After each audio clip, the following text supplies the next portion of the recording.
Meeting. Before we begin, may I advise you of a few housekeeping issues. I would like to remind members that under the Council's remote meeting procedures, this meeting is being live streamed and will be recorded and uploaded on the internet for future viewing. Can I ask all members, except for Cabinet members and group leaders, to turn your mics and cameras off until invited by myself to speak. Should you wish to speak, please indicate by the raising of the hand function on Teams and ensure that your camera is on when invited by myself to speak. Before we commence the business of the meeting, I would like to advise of the sad passing of former Councillor Neil Brown, who served on the Vale of Glamorgan County Borough Council and on the Vale of Glamorgan Council between the years 1991 to 1998, and was also chair of the Vale of Glamorgan Council. Therefore, I will now hold a minute's silence as a sign of respect.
Thank you.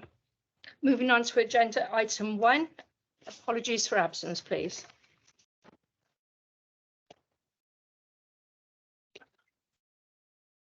Councillor Carroll, please.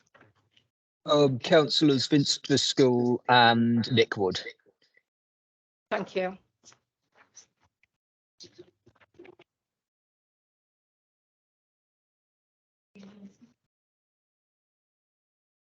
Councillor Johnson. Apologies on behalf of Councillor Anne Asprey and Councillor Billy Collins. Thank you.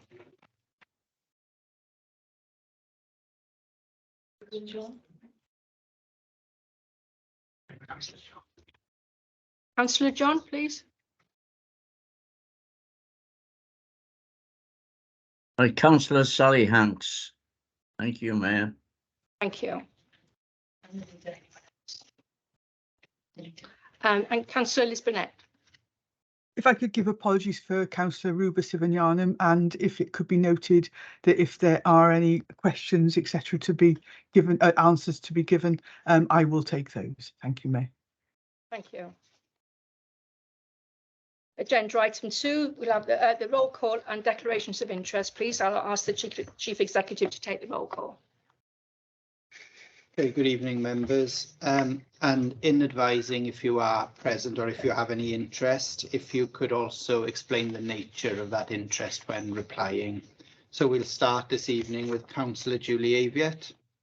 Present and nothing to declare. Councillor Gareth Hall. Present and nothing to declare. Councillor Rhiannon Birch. Present, nothing to declare. Councillor Bronwyn Brooks. Present and nothing to declare. Councillor Gillian Bruce. Present and nothing to declare. Councillor Ian Buckley. Present, nothing to declare. Councillor Liz Burnett. Present and nothing to declare. Councillor Samantha Campbell. Present and nothing to declare. Councillor George Carroll. Present, nothing to declare. Councillor Christine Cave. Present, nothing to declare. Councillor Charles Champion. Nothing to declare. Councillor Janice Charles. Present and nothing to declare. Councillor Marianne Cow. Apologies, present, nothing to declare. Councillor Pamela Drake. Present and nothing to declare. Councillor Anthony Ernest.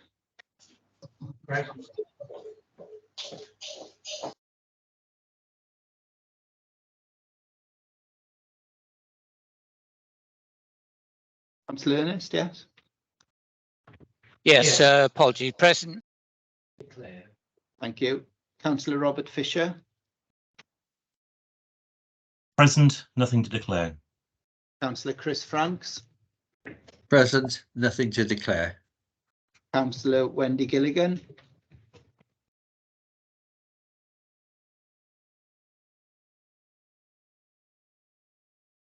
Councillor Gilligan, I could see you there momentarily on the screen. Oh, sorry, present, nothing to declare. Thank you. Councillor Russell Godfrey. Present, nothing to declare. Councillor Emma Goodjohn. Present, nothing to declare. Councillor Ewan Goodjohn. Present and nothing to declare. Councillor Stephen Haynes. Present and nothing to declare. Councillor Howard Hamilton. Present and nothing to declare. Councillor William Hennessy. Present and nothing to declare. Councillor Nick Hodges. Present, nothing to declare. Councillor Mark Hooper. Presennol a dim byd i'w ddatgan. Councillor Catherine Iannucci. Present, nothing to declare. Councillor Gwyn John. Present, nothing to declare. Councillor Ian Johnson.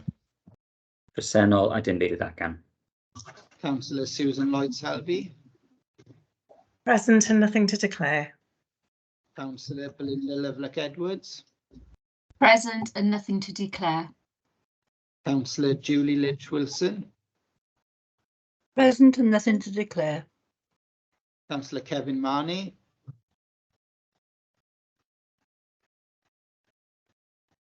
Councillor Marnie with us this evening. Okay. Councillor Marshalsea. Presennol a dim byd i'w ddatgan.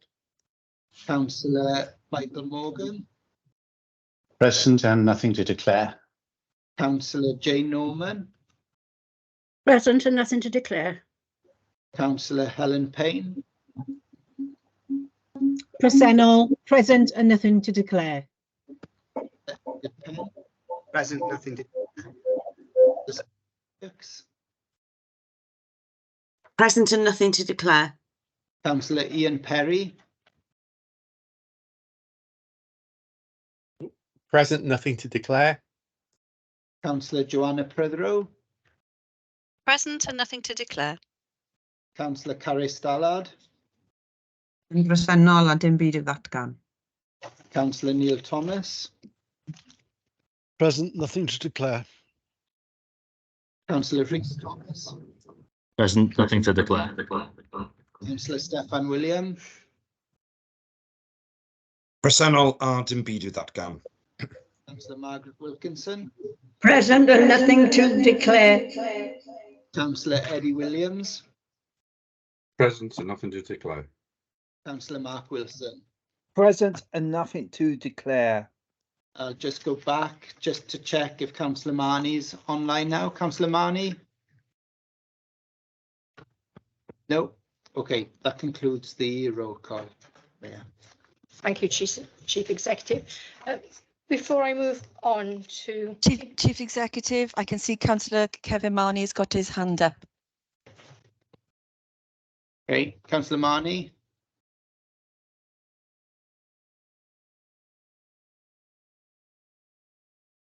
Yes, can you hear me? I can now, yes. Yeah, this is another IT disaster show, isn't it? And it shows exactly why we should be back in that chamber. I can't keep doing the mic. I've already had assistance of one of your assistants. It won't work properly. I know you can't see my face, you know, is another example. I don't know if you see my face or not now, to be perfectly honest with you. It's a complete disaster. Ian Johnson will confirm. I had similar problems last week. I'm gonna have to try and get down at the city, the centre or whatever. So if I disappear, you'll know what it is. Yet another IT disaster show by the Vale Glamorgan Council, who can't arrange for councillors to be in the council chamber, just like you are, or whoever's in there. Like I'm looking on the screen now. Why can't we be in there with them instead of this? And when I go to speak, I can't make a point. I can't ask questions. It's a complete disaster. This has to be sorted out. Can I just interrupt you for one moment, just to Yes. ask any interest to declare on the agenda this evening, please? No. Thank you. Dear, dear, dear, dear. What a shambles again. Thank you, Councillor Marnie. Thank you, I Councillor. can't turn my mic off now, by the way.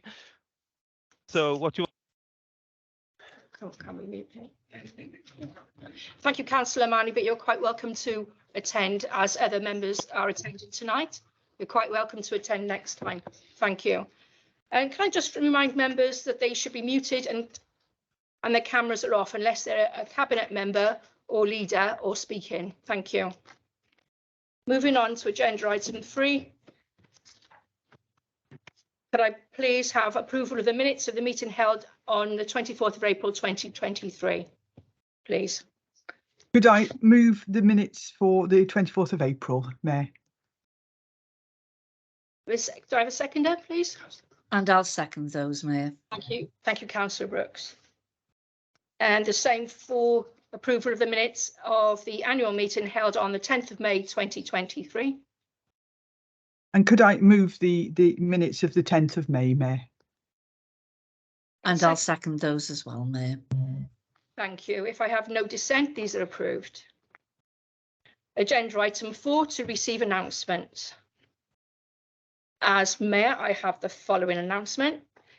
Since becoming Mayor, I have attended 22 varied events, which included civic ceremonies of town mayors and chairpersons across the Vale. I was very impressed by their understanding and care for their own unique areas and their communities.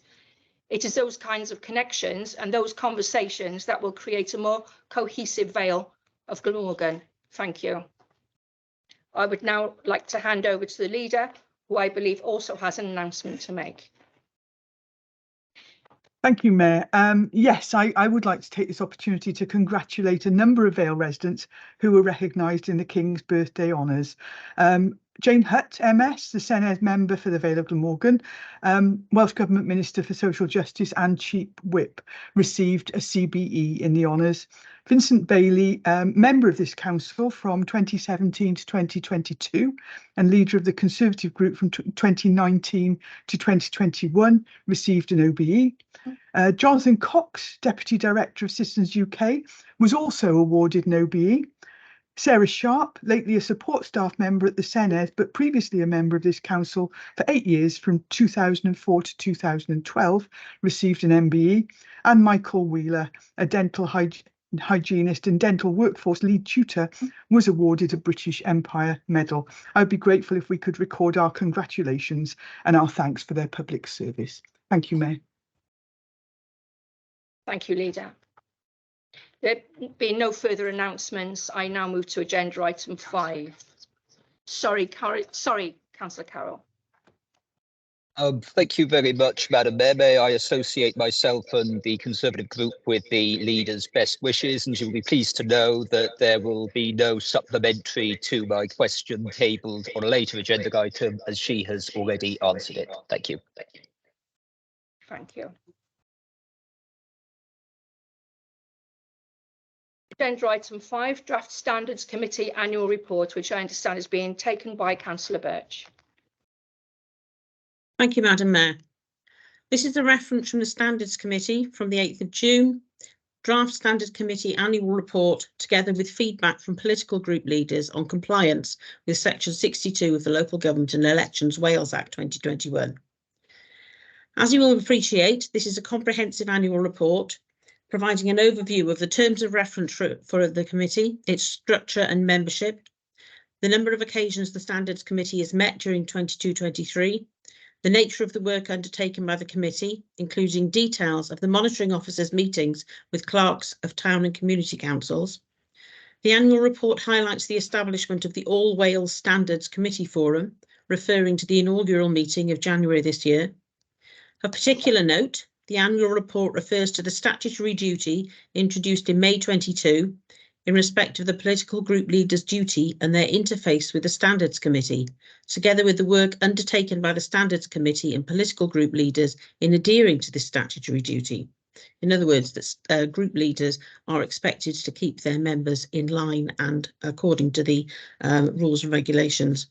With the Standards Committee recording within the annual report, the committee is satisfied that the political group leaders have met this statutory duty. The annual report also makes reference to the meetings attended by independent elected members with the chair of the Standards Committee. However, it is recorded within the annual report that one independent elected member did not attend the arranged meeting. The annual report notes no complaints have been considered by the committee during the year, and indeed no concluded investigation reports have been received from the Public Services Ombudsman for Wales during 22-23. Finally, it will be noted the annual report contains a recommendation from the Standards Committee that applications for dispensations are received at least 7 clear days before a meeting of the Standards Committee, submitted on the pro forma provided to assist members to enable the applications to be dispatched with the agenda. Since the annual report was considered by the Standards Committee, statutory and non-statutory guidance has been issued by Welsh Government, suggesting the annual report be shared with the Public Services for Wales and local town and community councils. And they're the following recommendations. 1, that Council notes the Standards Committee annual report for 22-23 attached at Appendix 1 to the reference from Standards Committee. 2, the Council accepts the recommendation included in the annual report set out in paragraph 4.3 of the same, insofar as it relates to the Vale Glamorgan Council and its members. And 3, that the Standards Committee annual report for 22-23 is forwarded to the Public Services Ombudsman for Wales and all town and community councils within the Vale Glamorgan for consideration. I'd like to move those recommendations. Thank you, Councillor Birch. Do I have a seconder, please? And I'm happy to formally second, Mayor. Thank you, Leader. Moving on to agenda item 6, Cardiff Capital Region City Deal Joint Scrutiny Committee nominated deputy. Sorry, Madam Mayor. Councillor Perks, are you taking this report? Madam Mayor, before we move on to Councillor Perks, can I just double check that all council approved those recommendations, please, formally? Do all councillors approve the recommendations? Yes, I see no dissent. Thank you. Thank you. Now I'll move on to agenda item 6. Cardiff Capital Region City Deal Joint Scrutiny Committee nominated deputy. Councillor Perks, I understand you're taking this report. Thank you.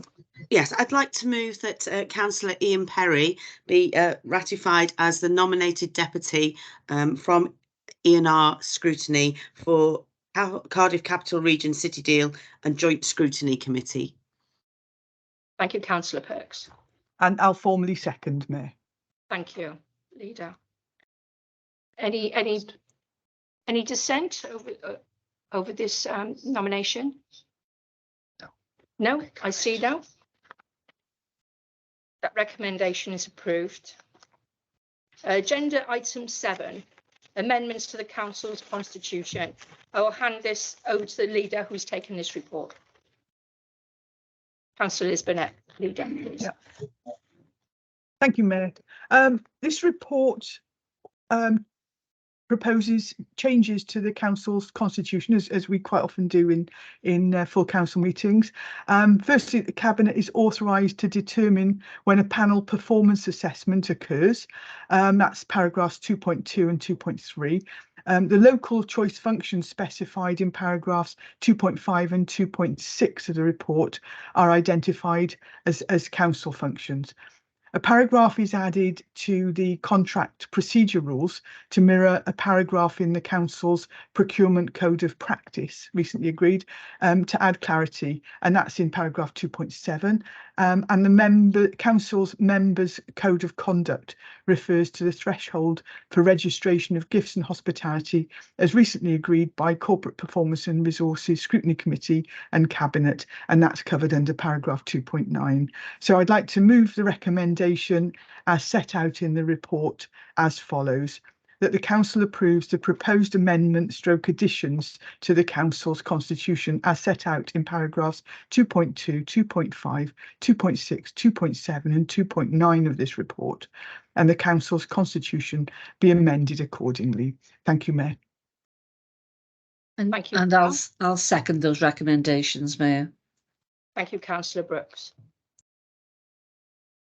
Do all members agree? I can see no dissent, so the recommendation is approved. Thank you.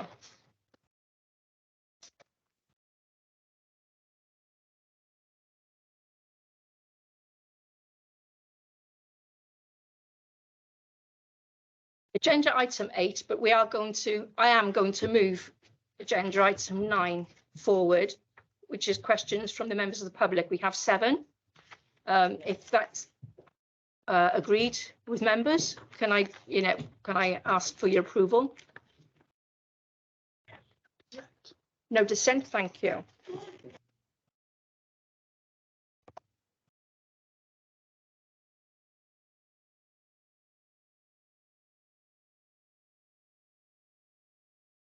Questions from the members of the public. Question number 1 is from Miss M. Ellis to the Cabinet Member for Community Engagement, Equalities and Regulatory Services regarding Big Fresh Catering Company. Can I ask the leader, Councillor Liz Burnett, please? Thank you, Mayor, and thank you, Miss Ellis, for the opportunity to provide information in relation to the establishment of the Big Fresh Catering Company and its many achievements. The establishment of the Big Fresh Catering Company was the outcome of the Council's Reshaping Services programme, which actually began in 2015. Officers and members from across the Council were involved in its development, with all decisions regarding the formation of the company, its governance, the role of directors and the constitution of the board a matter for Cabinet, with delegated authority to learning and skills in regard to service level agreement between both parties in delivering statutory requirements for education. Its development and delivery actually spanned 3 council administrations, during which, to my knowledge, it was reported to Cabinet in 2017, 2018 and 2019, and to Learning and Culture Scrutiny Committee in 2018. Those reports are available should they be requested. It's a local authority trading company which operates independently of the council. A key component of this model is the establishment of a board of directors responsible for the strategic operations of the company. The inclusion of head teachers representing schools across the Vale on this board is a key principle of the company's primary aim in supporting the provision of school meals and working cooperatively. No head teachers, council officers or members receive any remuneration whatsoever for their involvement in the company. And all director appointments are carefully considered and determined by the council. Big Fresh Catering Company employs over 230 staff and will therefore have some responsibility regarding pension liability, although I do have to say I don't recognise the figures quoted in the question. The company is regularly audited, both by the council and also externally, and is currently operating with a surplus. The benefits of this model to our pupils is significant. Not only has the establishment of Big Fresh Catering significantly contributed to the council saving targets, it has also been responsible for supporting community groups and enabling provision, such as the Penarth Pier Pavilion, via its commercially traded services, without which the pavilion could well have remained closed and boarded up following the failure of the previous operator mid-pandemic. All surpluses generated by the company are reinvested into our schools. In another groundbreaking achievement, the company has been the first in Wales to deliver free school meals to all primary aged pupils in the Vale of Glamorgan on behalf of the local authority. I hope that you will be able to join me in celebrating a talented and innovative team that has developed a social enterprise that is visited by many other councils to hear about their work and their successes. Thank you, Mayor. Thank you, Leader. Thank you, Ms M. Ellis, for your question. Question number 2. It's a question from Mr D. Clark to the Executive Leader, Cabinet Member for Performance and Resources, Councillor Liz Burnett, please.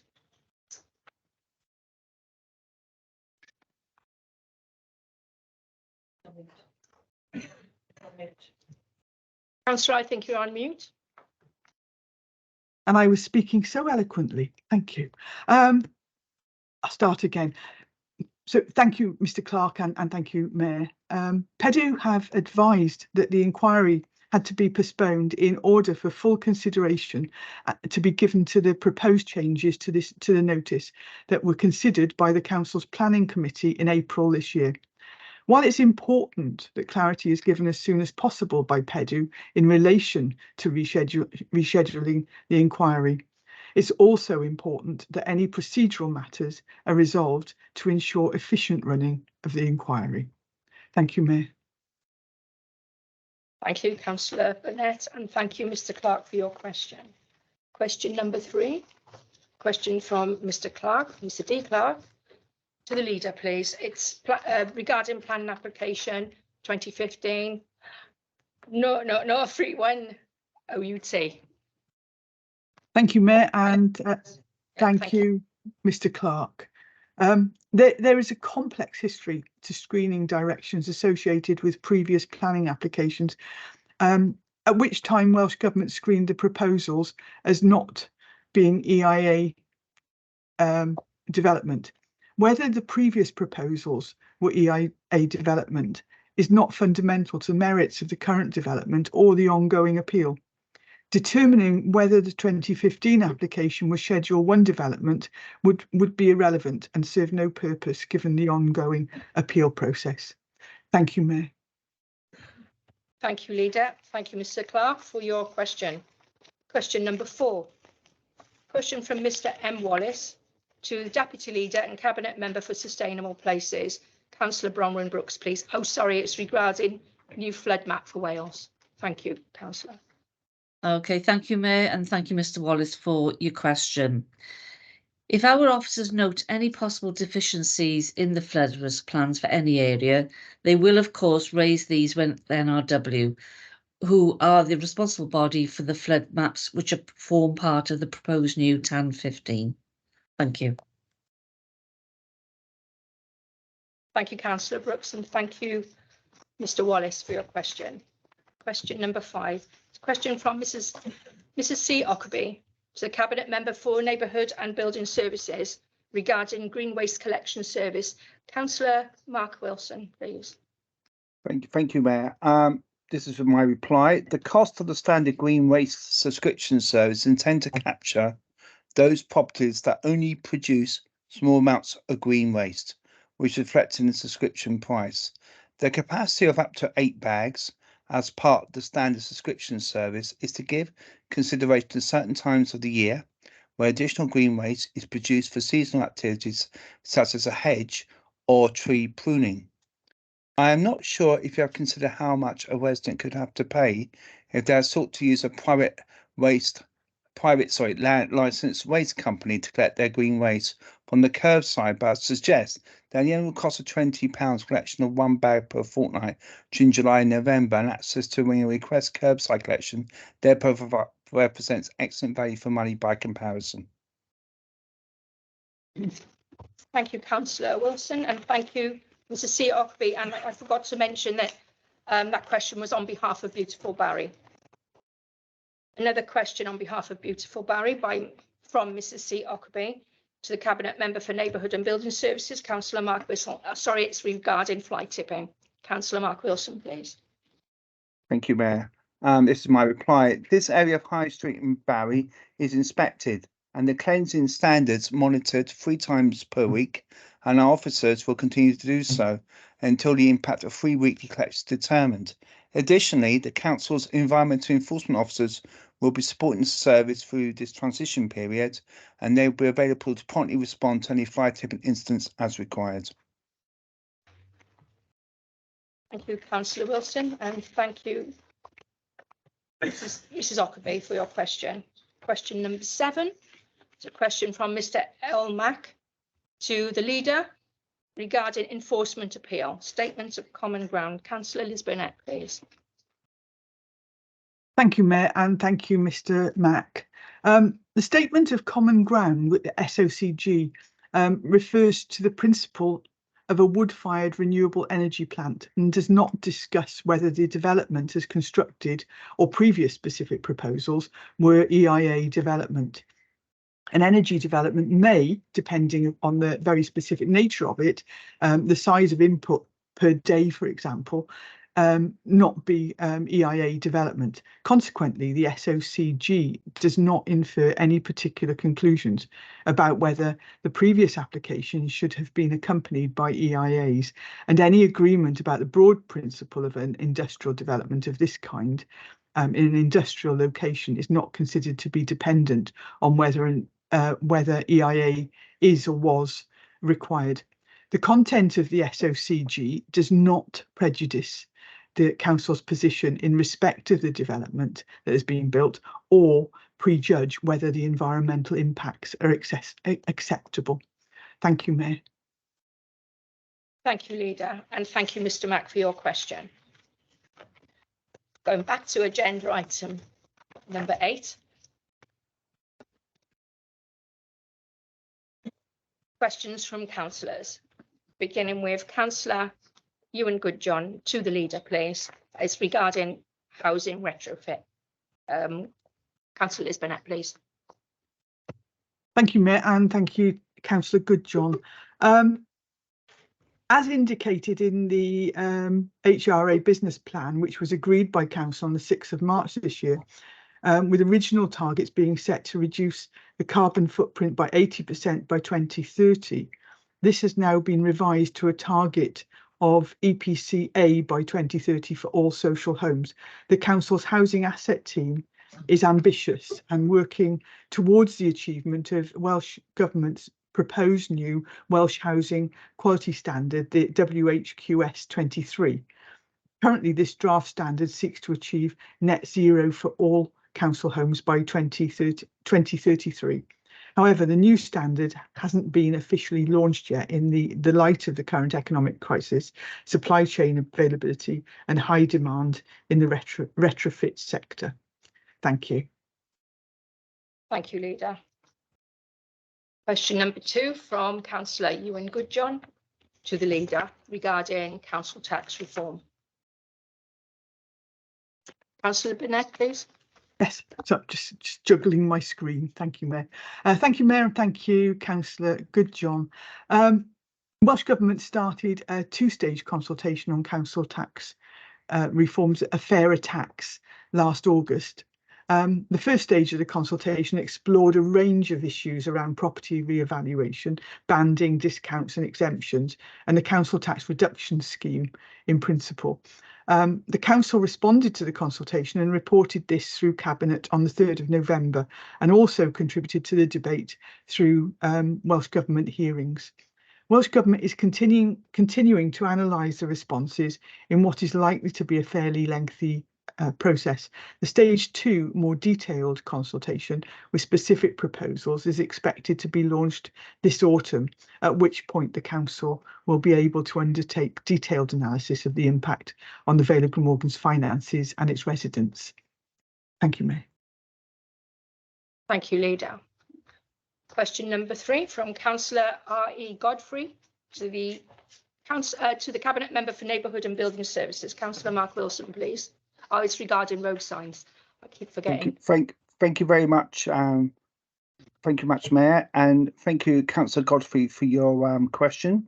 This is my reply. The service area currently cleans road signs on a reactive basis, either as a result of an inspection or when they have been reported defective or dirty by members of the public. Unfortunately, it's not possible to resource a roadside cleaning schedule due to limited budget available for highway maintenance. And thank you. Thank you, Councillor Wilson. Question number 4 from Councillor Godfrey to Councillor Mark Wilson, please, regarding potholes. Thank you very much, and thank you very much for your question, Councillor Godfrey. This is my reply. The service area has engaged additional contractors to manage the amount of pothole/highway defects generated due to the adverse weather experienced earlier this year, and it's been a very challenging period. This problem is not unique to the Vale of Glamorgan, but as a result of lack of investment at a national UK level for a long period of time. The council has been supporting this service area with the use of reserves to supplement the highway maintenance budget, as well as allocating as much asset renewal capital funding as possible.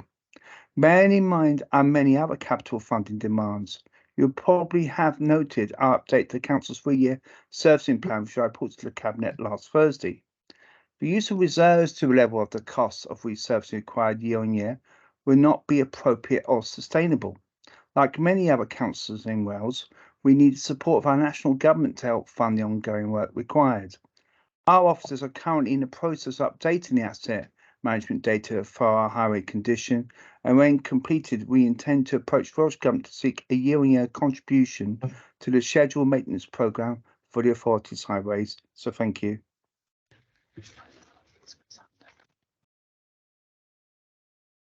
Thank you, Councillor Wilson. Is there a supplementary from Councillor Godfrey?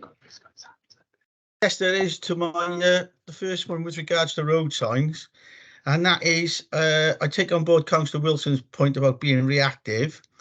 I'm sorry, Councillor. I think that has passed. Well, I didn't get a chance to give my supplementary. You moved on. I did put my hand up. Sorry, yeah, I didn't notice. If you have put your hand up, yes, I will take that, if that's all right with you, Wilson. So I take on board Councillor Wilson's point about it being reactive, but to my knowledge, living close by to the Port Road area, which is the gateway to the Vale of Glamorgan, the signage along the 4232, which I believe is Cardiff's council responsibility, and also the signage on Port Road, has not been cleaned for over 5 years. So I don't understand how the reactive bit comes in there, and it's a disgrace. I mean, it's a gateway to the Vale, and they're illegible. It can't be read. So can I answer that? Is that okay, Councillor Godfrey? Thank you, Mark. Please do, Councillor Wilson. Yeah, thank you very much. Yeah, what I will say to you is obviously thank you for alerting me on that, and I'm happy to get my team of maintenance to have a look at that. So thank you. Thank you.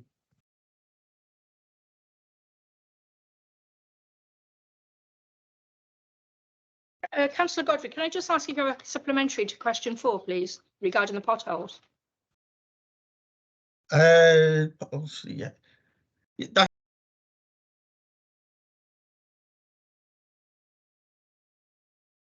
Councillor Godfrey? I said I think Councillor Wilson has already answered it. Thank you.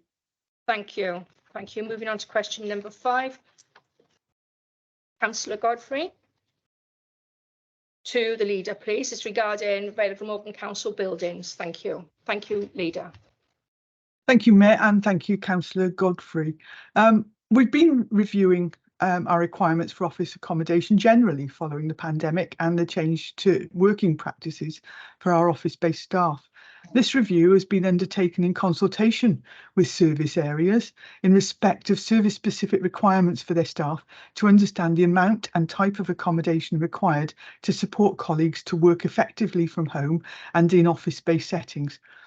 Through these discussions, we've determined that we do not require all the space that the council currently occupies, and we're currently working through options and conclusions as a result of that work that Cabinet will consider in the next few months. This is consistent with the people strategy that Cabinet actually considered last week. Thank you. Thank you, leader.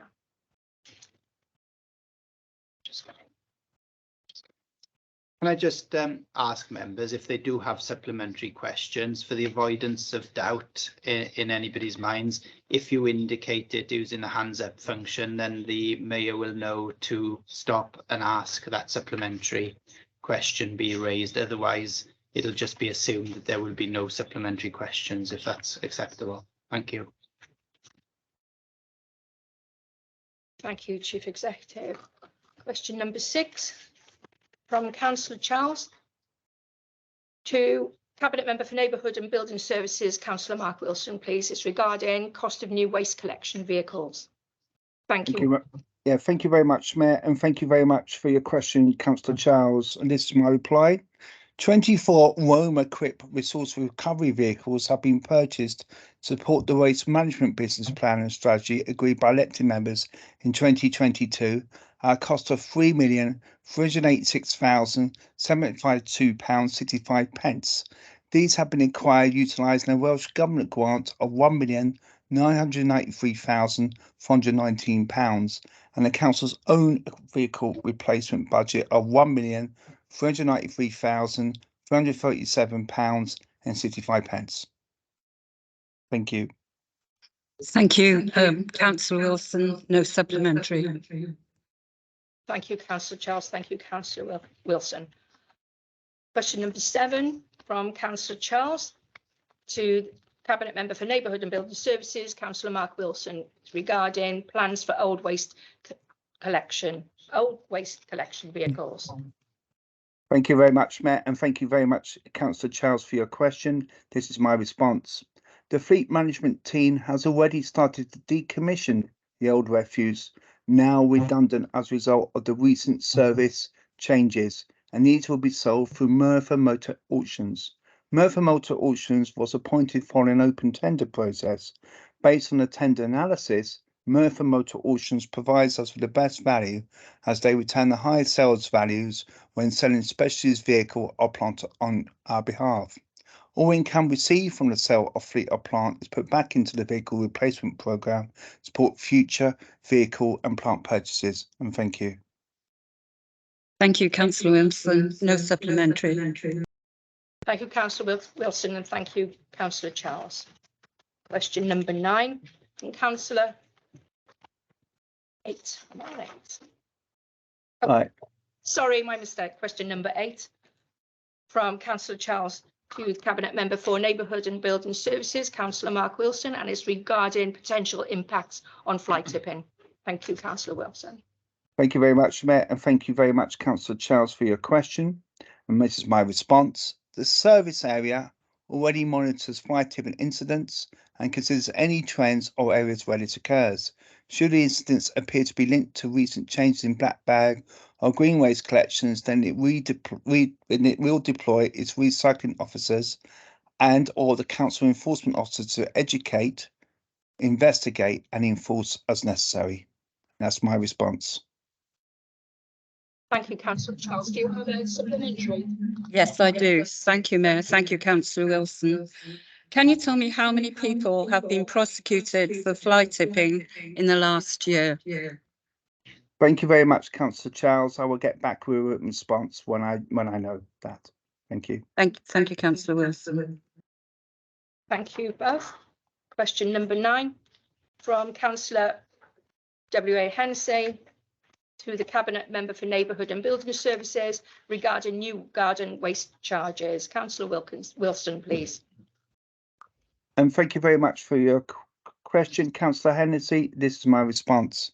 The service area intends to take an educational approach to green waste in appropriate placed out for collection after introduction subscription service. The service will continue with this approach and only consider enforcement action as a last resort. Further, we encourage residents to take up the garden waste collection service, provides excellent value for money in comparison to other local authorities that offer this service. And that's my answer. Thank you. No supplementary. Thank you, Councillor Hennessy. Thank you, Councillor Wilson.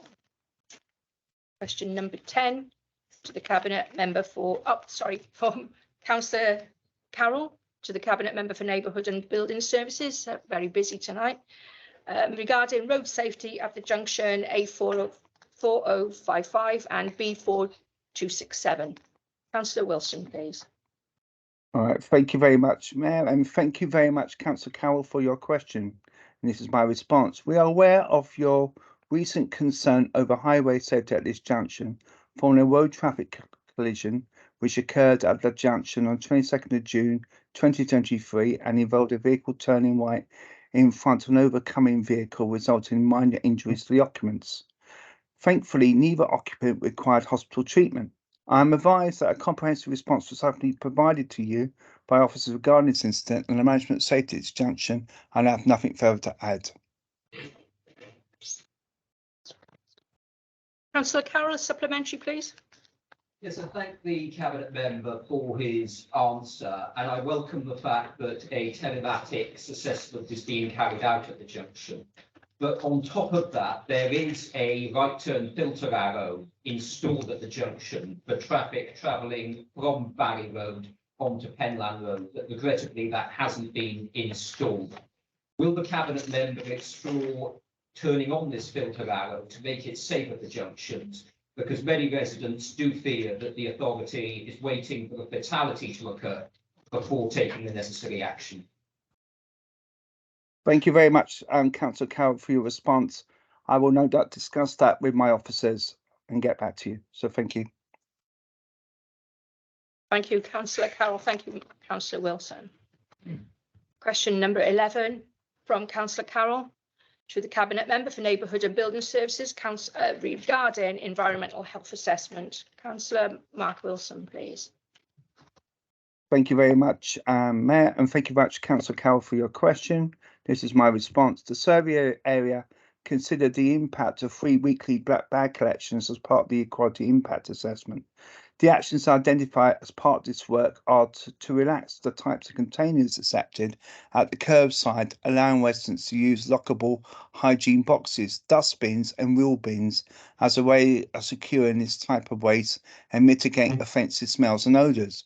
As with any significant service changes in waste, and there have been many over recent years, the impact of these changes will be monitored over the next 3 months to establish if any further service changes or support mechanisms are required. Thank you. I have a supplementary, Councillor Carroll. Thank you very much, Madam Mayor, and I thank the Cabinet member for his answer. Several residents have expressed concerns to me that the impact of storing waste for longer may lead to an increase in the risk of rats and other environmental health concerns in our communities. Will the Cabinet member undertake to monitor this? I understand that he will be reviewing the situation over the next 3 months and provide an update to full council in due course. Thank you very much for your response. I will obviously update you and we'll take it from there, and we'll probably get a report going to scrutiny at a later date after a significant period of time. So thank you. Thank you, Councillor Wilson. Thank you, Councillor Carroll. Question number 12 from Councillor Carroll to the Cabinet Member for Neighbourhood and Building Services regarding investment to combat fly tipping in the Vale. Thank you, Mayor, and thank you very much, Councillor Carroll, for your question. The Council's enforcement team faces a waste crime unit dedicated to tackling fly tipping and other associated waste crimes. In addition to Council's own CCTV system, the team has 18 mobile CCTV cameras which they can deploy to gather evidence on fly tipping offences across the Vale. So thank you. That's my answer. Councillor Carroll, supplementary. Thank you very much, Madam Mayor. The lay-bys on Leckwith Road between Leckwith and Landock are regrettably a known hotspot for fly tipping. Will the Cabinet member commit to deploying units at this location on a regular basis? Thank you very much. And obviously, I will get the officers to investigate this particular issue. So thank you.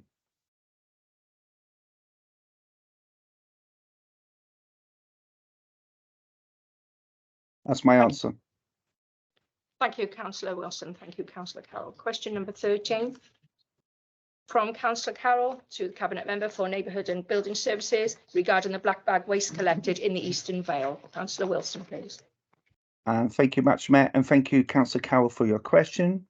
This is my response. The service does not record black bag weight by Western Vale, Barry and Eastern Vale areas. These areas were chosen purely as a method of phasing the move to source segregated collections while the new resource recovery facility was being built in Barry. Our black bag vehicles rounds cover different areas, therefore it's not possible to provide the data you request just for Eastern Vale. However, black bag waste has remained really consistent for the month of June, where there was a total of 1,498 tonnes, 0.49 tonnes produced. In comparison, June 2022, it was 1,568 tonnes, indicate the waste has decreased. That's my answer.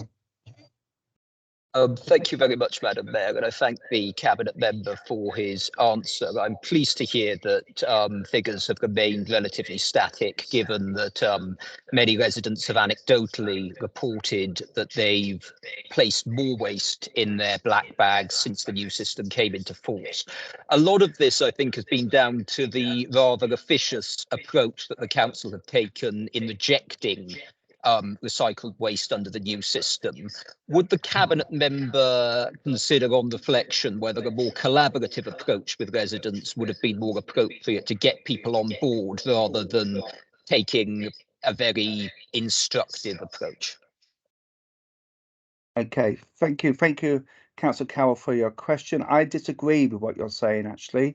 I personally think actually we've been very constructive with residents. We are not there to punish residents or to penalise them. We're there to help them and assist them. And that's our priority, and to really work with our residents. In fact, our residents have done fantastically well. And actually, the amount of contamination has significantly gone down. And I'm happy to send you those figures at a later date, Councillor Carroll. So thank you. And also, I would also further add that actually the tonnage on black bags has gone down, not gone up.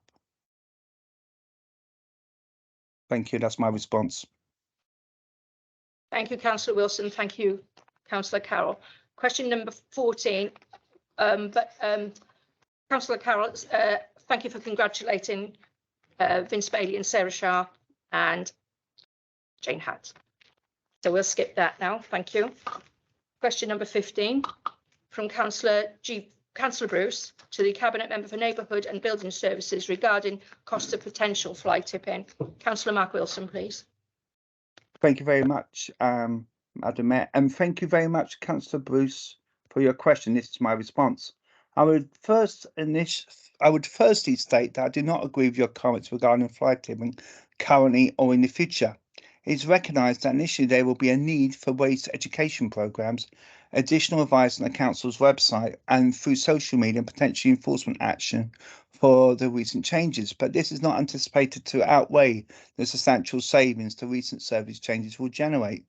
It should not be forgotten that fly tipping is a criminal offence, and I'm confident the vast majority of our residents will never consider breaking the law and instead will do their best to increase the amount they recycle, which in turn will reduce the amount of material needed to be placed in black bags. That's my answer. Supplementary. Thank you. No supplementaries? No? No supplementary, thank you. Thank you, Councillor Bruce. Question number 16 from Councillor Hennessy to the Cabinet Member for Neighbourhood and Building Services, council tenants in flat complexes. Thank you. Councillor Mark Wilson, please. Thank you, Mayor, and thank you very much, Councillor Hennessy, for your question. This is my response. The £1.47 weekly service charge for grass cutting pays for 9 cuts per year. The charge does not cover the removal of cut grass and is not necessary for this to be removed from the council land. That's my answer. Thank you. Yeah. Oh, sorry. Supplementary. Thank you, Councillor Hennessy. Sorry. I am sorry. I thank you for your response, but I totally disagree with you. I think it is totally unfair that people who live in flat complexes have to pay twice. And I would like your assurance that the next contract for garden cutting will be looked at to include this. Thank you. Okay, thank you very much. I'd like to disagree with what you're saying. They are not paid twice because the grass cutting, as you know, is a service charge, and people in flats do not have to pay for grass cutting for logical reasons. So thank you. Thank you, Councillor Wilson. Councillor Hennessy. Question number 17. From Councillor Hennessy to the Cabinet Member for Neighbourhood and Building Services regarding dog waste and litter bins in roofs. Councillor Wilson, please. Thank you very much, Mayor, and thank you very much, Councillor Hennessy, for your question. This is my response. The only limited number of bins purchased and installed each year as part of the cleansing services bin replacement programme. We no longer install dog waste bins, as dog waste can be deposited in standard litter bins and normally have a litter. If you're able to provide details location and routes where you believe additional litter bins are required, I will arrange for my officer to undertake an assessment of the litter in those areas to establish additional bins are indeed warranted. I'm happy That's to my provide answer. you. Oh, sorry. I'm happy to provide you with that information. Thank you. Fine, I look forward to your email. Thank you. Thank you. Thank you, Councillor Hensey. Thank you, Councillor Wilson. Question number 18 from Councillor Cave to the Executive Leader and Cabinet Member for Performance and Resources regarding the contact centre waiting times. Councillor Lisbonette, Leader, please. Thank you, Mayor, and thank you, Councillor Cave. During the current year, residents have had to wait on average for 630 seconds to have their call answered. This is a result of a number of factors, including high levels of demand associated with council tax billing periods and recent changes to waste collection services, etc. And the service carrying vacancies due to difficulties in recruiting new staff members. The time that residents must wait to have their call answered by Contact One Vale is driven by the level of demand and, as previously mentioned, the resources available. This can lead to high variability in performance. So, for example, during week commencing the 26th of December 2022, when call demand was significantly lower, average waiting time was 21 seconds.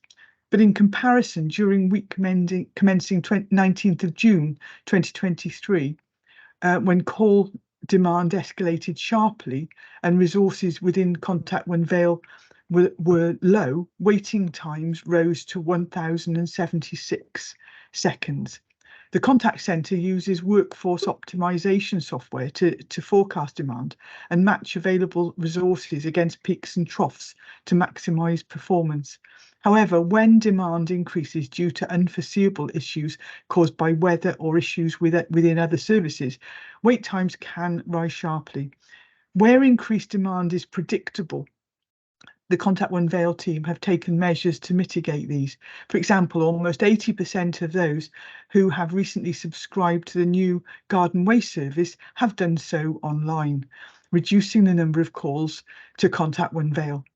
In addition, a dedicated telephone service has been created and temporary staff have been recruited to ensure that residents adapting to new collection services can receive support quickly. These measures have meant that residents have had to wait on average 80 seconds to have their calls answered. Thank you. Thank you, Leader. Councillor Cave, do you have a supplementary? I do indeed, Madam Mayor. Thank you very much. Thank you for that. With that in mind, I wonder if you could explain why members of staff at the Call Handling Centre find it necessary to ask members of the public that are phoning in to lobby their local councillors to try and get more staff into their team, because it would seem quite an extreme thing for members of staff to have to do, and it would maybe suggest that they find that they're not being supported in a way that they should be.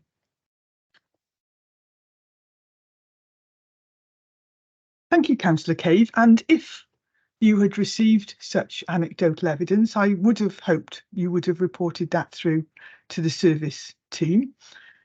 But I think it needs to be said that our staff deal with a wide range of complex issues.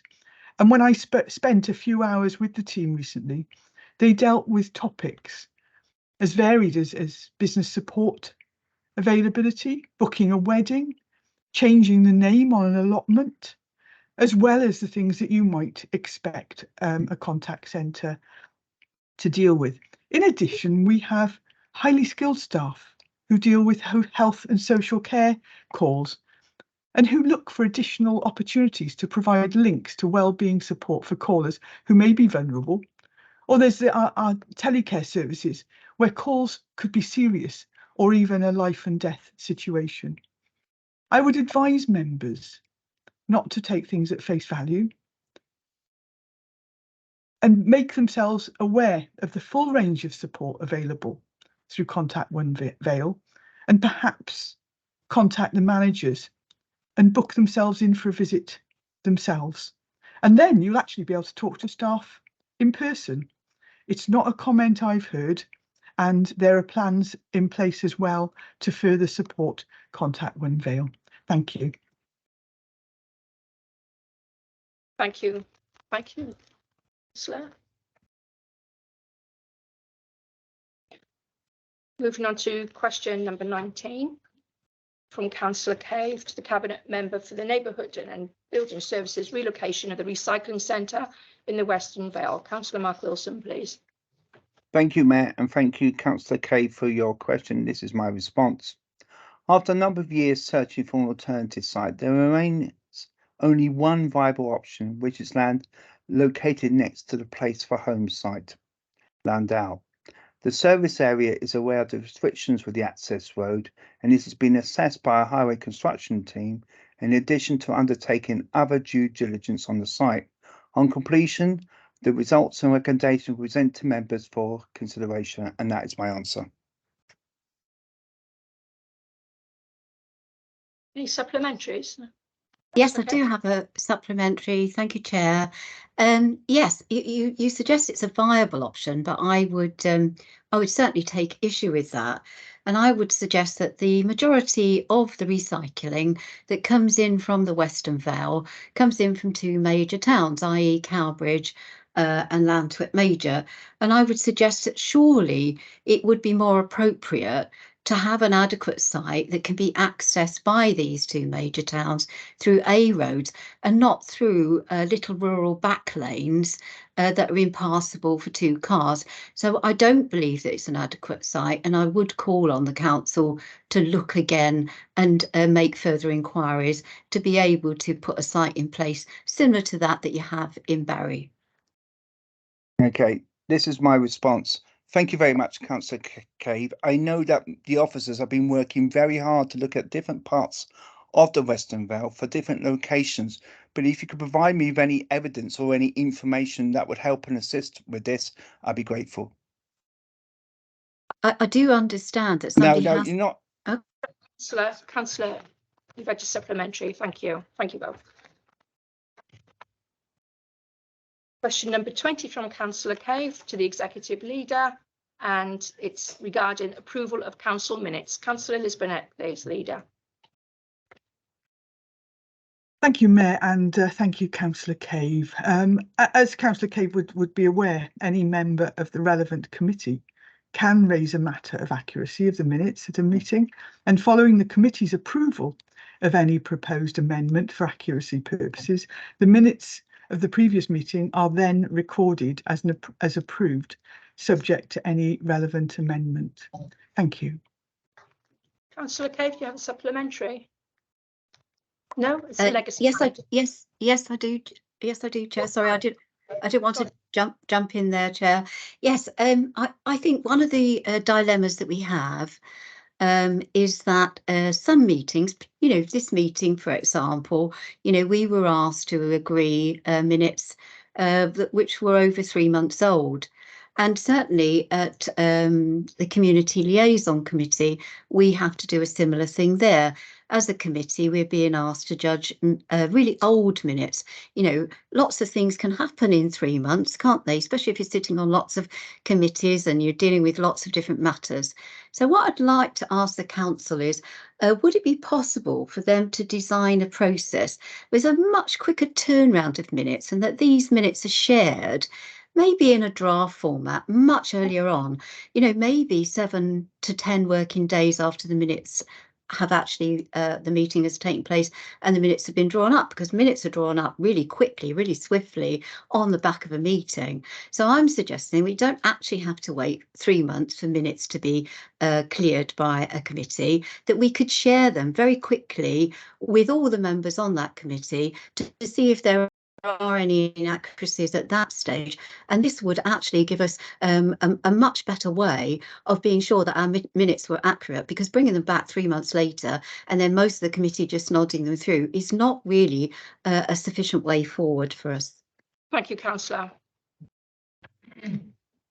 Thank you, Councillor Cave. So from that, I can take it that you're asking, could we change the constitution in relation to minutes?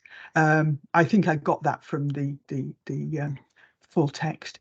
I think what is worth noting is that these days meetings are recorded, aren't they? So we are all able to refresh our memory by watching recordings of meetings. I also would expect people to have read the reports which are received by them 7 days before a meeting.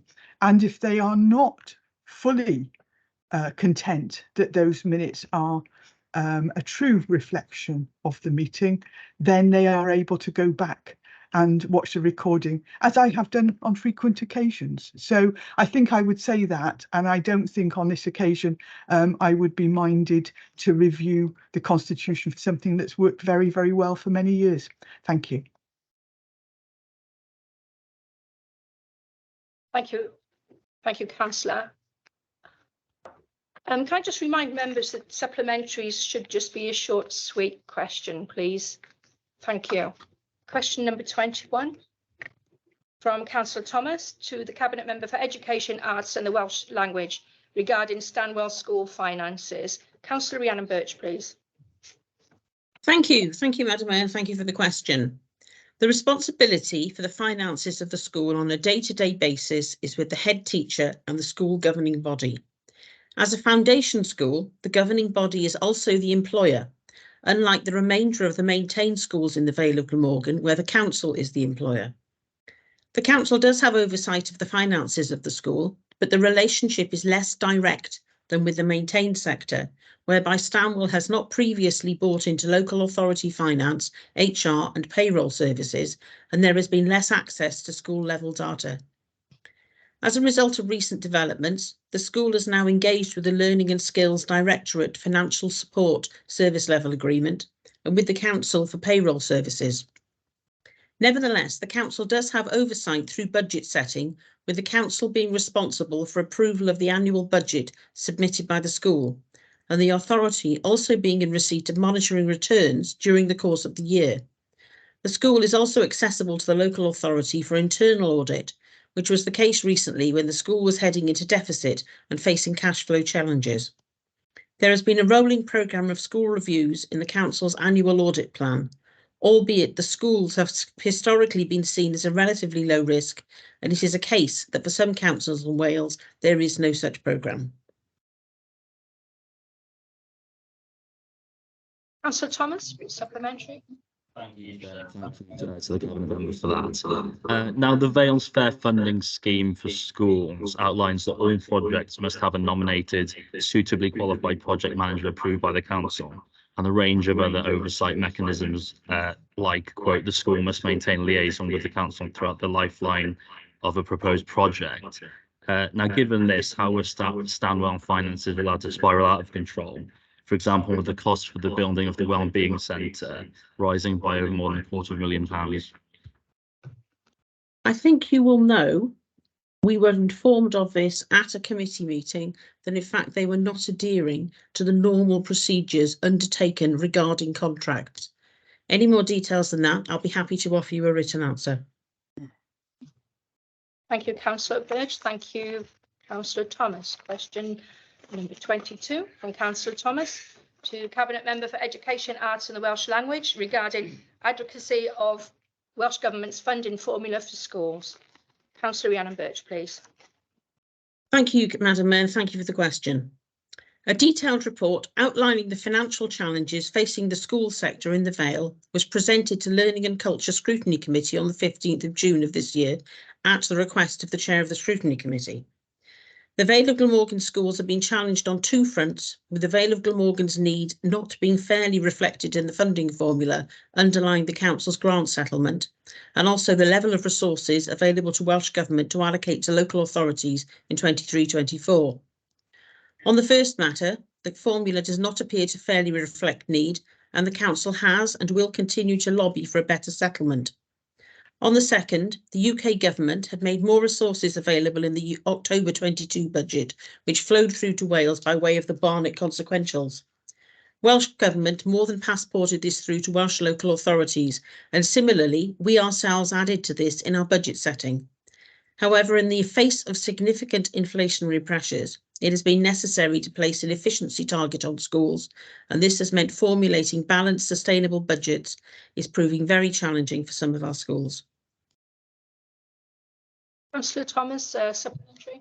Thank you, Chair, and thank you again to the Cabinet member for that response. Now, I'm sure you'll be aware of the petition on the Senedd website started by Martin Price to review, quote, the inadequate funding formula for schools in Wales, which, as you've outlined, sees the Vale doing very poorly, indeed at the bottom of the funding table. Will you be signing that petition? I'll take advice on that. Thank you. Thank you, Councillor Birch. Thank you, Councillor Thomas. Question number 23 from Councillor Thomas. To the Executive Leader and Cabinet Member for Performance and Resources, the Leader, please. Councillor Liz Burnett. Oh, sorry, regarding new hybrid meeting system provider. Thank you, Mayor, and thank you, Councillor Thomas. Options, supplier information, including costings for the provision of a replacement hybrid meeting solution, were considered and approved at the Cabinet meeting on the 8th of June 2023 as part of Part 1 and Part 2 matters, and both reports were subsequently referred to Corporate Performance and Resources Scrutiny Committee on the 21st of June 2023. The position has not changed since that time. Thank you. Councillor Thomas, supplementary. Thank you, Chair, and thank you to the Leader for that response. As a supplementary, I'd like to know what conversations the Leader has had regarding hybrid systems with the 21 other councils in Wales who have managed to implement hybrid systems, and will we be having hybrid meetings in place in the Vale of Glamorgan for September? I think that Councillor Thomas would likely be aware that leaders of all local authorities speak on a range of topics all the time. I also speak to my colleagues and I know the difficulties that they have faced as well. I know the ones who are not live streaming except for full council meetings. I know the ones that are not providing Welsh language translation, and I know the trials and tribulations that they faced. I know where the ones that have changed suppliers in a similar way to our suggestions. So yes, I do have regular conversations. However, my conversations are normally on much more important topics like funding and like service provision and like care for our most vulnerable. We are making progress on this. We are looking at a gold standard service, and it will happen when we can achieve that. Thank you, Councillor Thomas. Thank you, Councillor Burnett, and thank you, Councillor Thomas. Question number 24 from Councillor Perry to the Cabinet Member for Neighbourhood and Building Services regarding cutting on the A4226. Councillor Mark Wilson, please. Thank you, Mayor, and thank you, Councillor Perry, for your question. This is my response. The main cutting on the scheme was to the east of Sutton Fark Farm. The geotechnical feedback report from Jacobs, the designer, states that the material excavated from this area is mainly deposited in the following bullet points: in the embankment area north of Witton Lodge, in the side road to Dufferin, in the embankment area north of the Moulton turnoff, in the embankment area north of the River Waycock. The balance of material was used to landscape fill areas on site, and none of this material was noted as going off site. It also been noted the principal contractor, as Alan Griffiths Contractors Limited, used an area of Dogfill Farm for their compound during construction and for depositing and storage of excavated materials during the works. The principal contractor currently proposes to retain some material in this area and is currently in direct negotiation on agreement / compensation to the landowner tenant in this regard. The contractor has been advised that they will need planning permission to retain this material, and this is a matter for them to resolve, and that is my answer.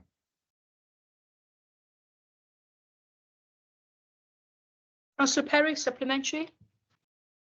Yeah, so the road was completed in 2019, and yet sometime in the future, we're going to have a retrospective planning application to do with that positive material. Yeah, sometime in the future. That's not exactly great, and there's no timeline. Yeah, so just wondering if there's any idea when the road that was completed in 2019, all this retrospective planning and all the compensation of tenant farmers and landowners, when might this be completed? Because the road opened in 2019. Thank you very much. I will contact my officers and get a written response to you. Thank you. Thank you, Councillor Perry. Thank you, Councillor Wilson. Question number 25 from Councillor Perry to the Deputy Leader and Cabinet Member for Sustainable Places regarding secure bicycle parking for events and attractions. Councillor Bronwyn Brooks, please. Okay, thank you, Mayor, and thank you, Councillor Perry. There are several Sheffield-style cycle stands located at Barry Island, which have CCTV coverage, those are the ones that can lock the wheel and the frame if you weren't familiar with those. And then, as part of the recently constructed Barry Transport Interchange, a bike keep facility was installed, and these modern stands then provide a safer and more secure way of locking a bike. They lock and unlock using an app on a mobile phone and give cyclists peace of mind then when leaving their bike. So those are the more modern version. Additional bike keep or similar projects may be installed in other areas of the Vale. However, this will depend on funding available. Currently, minor active travel improvements, such as installing cycle stands, are funded through the Welsh Government's Core Active Travel Fund and also then Section 106 contributions. Thank you. Thank you. I'll be fine. Thank you, Councillor Perry. Thank you, Councillor Brooks. Question number 26 from Councillor Perry to the Deputy Leader and Cabinet Member for Sustainable Places regarding transport for reaching Barry Island. Councillor Bronwyn Brooks, please. Okay, thank you, Mayor, and thank you, Councillor Ian Perry. Harbour Road and the recently constructed Barry Island Link Road incorporate an active travel footway stroke cycleway, and this has significantly enhanced active travel opportunities to access Barry Island. To add into that, then, the new Barry Docks Transport Interchange will also encourage and facilitate sustainable travel to and from the surrounding areas. It will remain important in the future that planning allocations and decisions direct development to areas where users and residents have access to active travel linkages, as well as improvements to existing infrastructure, and that will be secured wherever possible on larger schemes. In addition to the above funding, we have also been secured for the rollout of oval bikes in Barry, which I'm quite excited about actually, and these will give residents and visitors another sustainable transport option. Thank you. Come in. Shared foot and cycleways are controversial and deter some people from walking when you've got young people cycling perhaps at speed on a shared footway. Is it regretted by the Cabinet that when the new road was built through the Dockland area of Barry to past Asda, where Asda is, to Barry Island, that a proper segregated cycle path wasn't built then? Well, that obviously would be part of planning when it was all submitted into the council. But on a personal note, no, I don't. I think the mixed use does work quite well. It is wide enough. You got real nice pathways there. And as far as I'm aware, I think it all seems to work very well. And I've certainly not received any complaints. Thank you. Okay, thank you. Thank you, Councillor Brooks and Councillor Perry. Question number 27 from Councillor Perry to the Deputy Leader, Cabinet Member for Sustainable Places regarding traffic congestion at Culverhouse Cross and Barons Court intersections. Councillor Brooks, please. Thank you, Mayor, and thank you, Councillor Perry. As you will be aware, the Culverhouse Cross and Barron Court junctions provide crucial links and hubs to the A4232, A4050, the A48, which is the Culverhouse Cross, and the A4055, A4160, which is Barron's Court. And these are all main A-class roads. And obviously, as I've just said, they provide crucial road links between Cardiff and the Vale, as well as key access links to the trunk road network and Cardiff International Airport. As such, these routes do generate significant traffic, particularly at peak times, and it is not really a surprise that with growing car ownership and usage, the traffic flows through these junctions is regularly at capacity and exceeded. Both junctions are controlled by intelligent signalling systems. Culverhouse Cross being controlled by Cardiff Council via its traffic control room, which has access to real-time CCTV footage of the junction. Barron's Court is controlled by us, and the traffic signals operate in a vehicle activation mode, which is just commonly known as VA, to efficiently manage the flows of traffic from each arm of the junction. Specific improvements were made to the junction in 2013, and these existed traffic exiting from Penarth with an aim to reduce congestion along this approach to the junction. The council is currently investigating the possibility of implementing a MOVA system, which is a microprocessor optimized vehicle actuation for the traffic signals, which can usually enhance traffic flows through standalone junctions.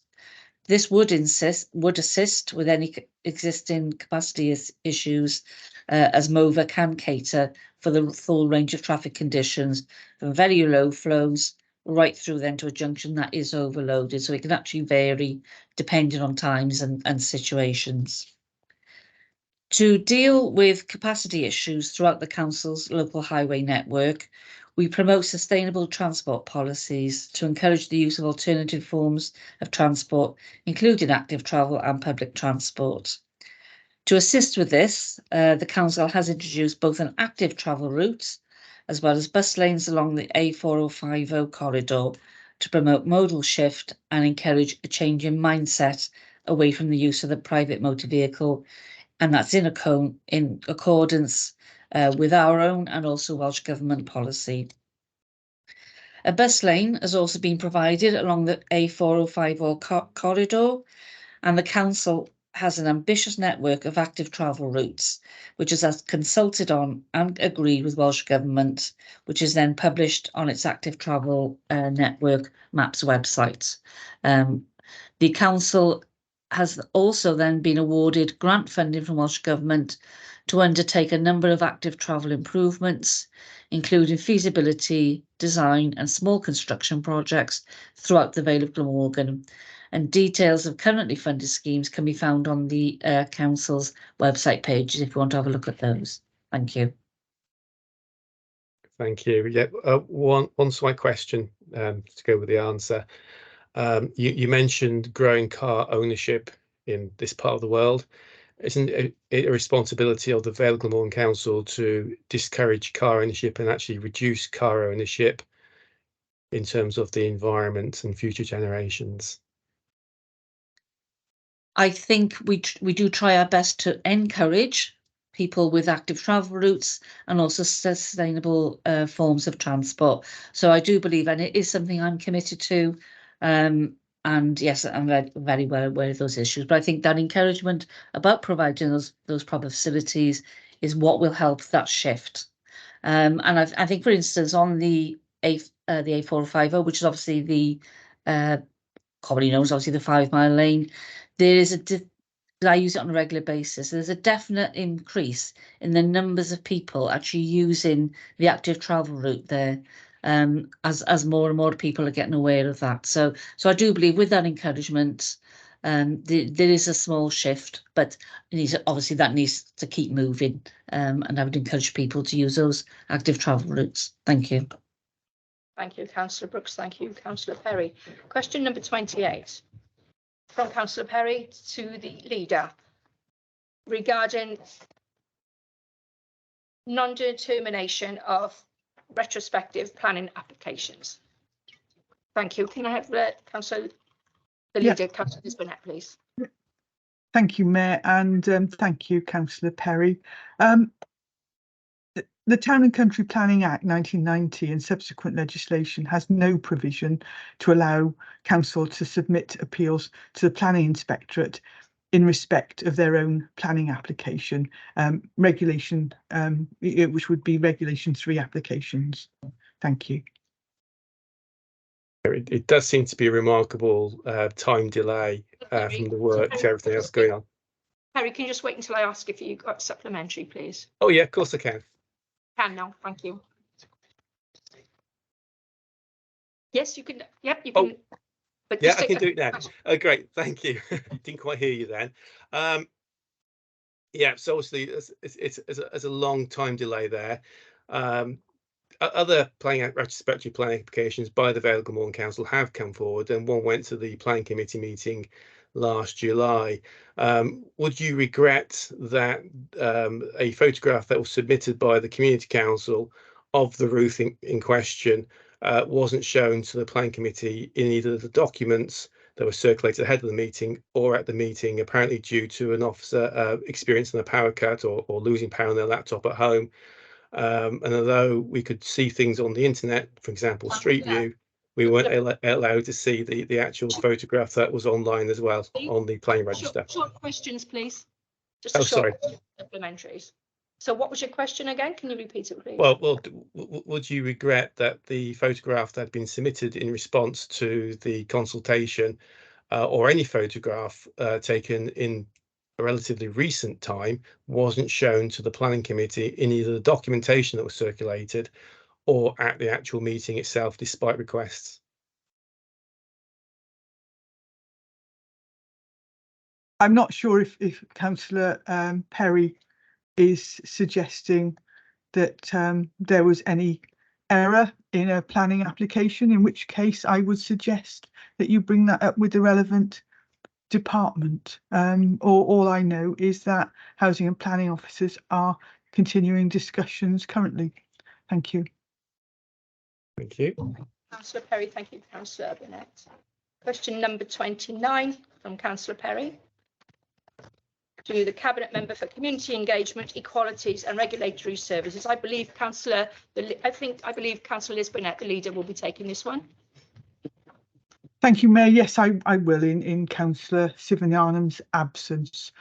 So thank you, Councillor Perry. There is an equality impact assessment for the Council's local housing strategy, and I will ensure that a copy is forwarded.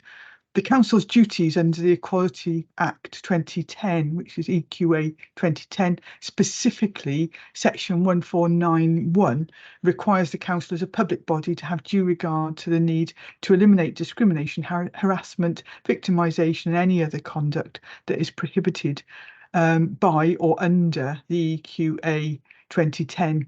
The duty relates to all protected characteristics and relates to persons who may, as a consequence, suffer discrimination, harassment, victimisation and any other conduct prohibited under the EQA 2010 and who share a relevant protected characteristic that are connected to that characteristic.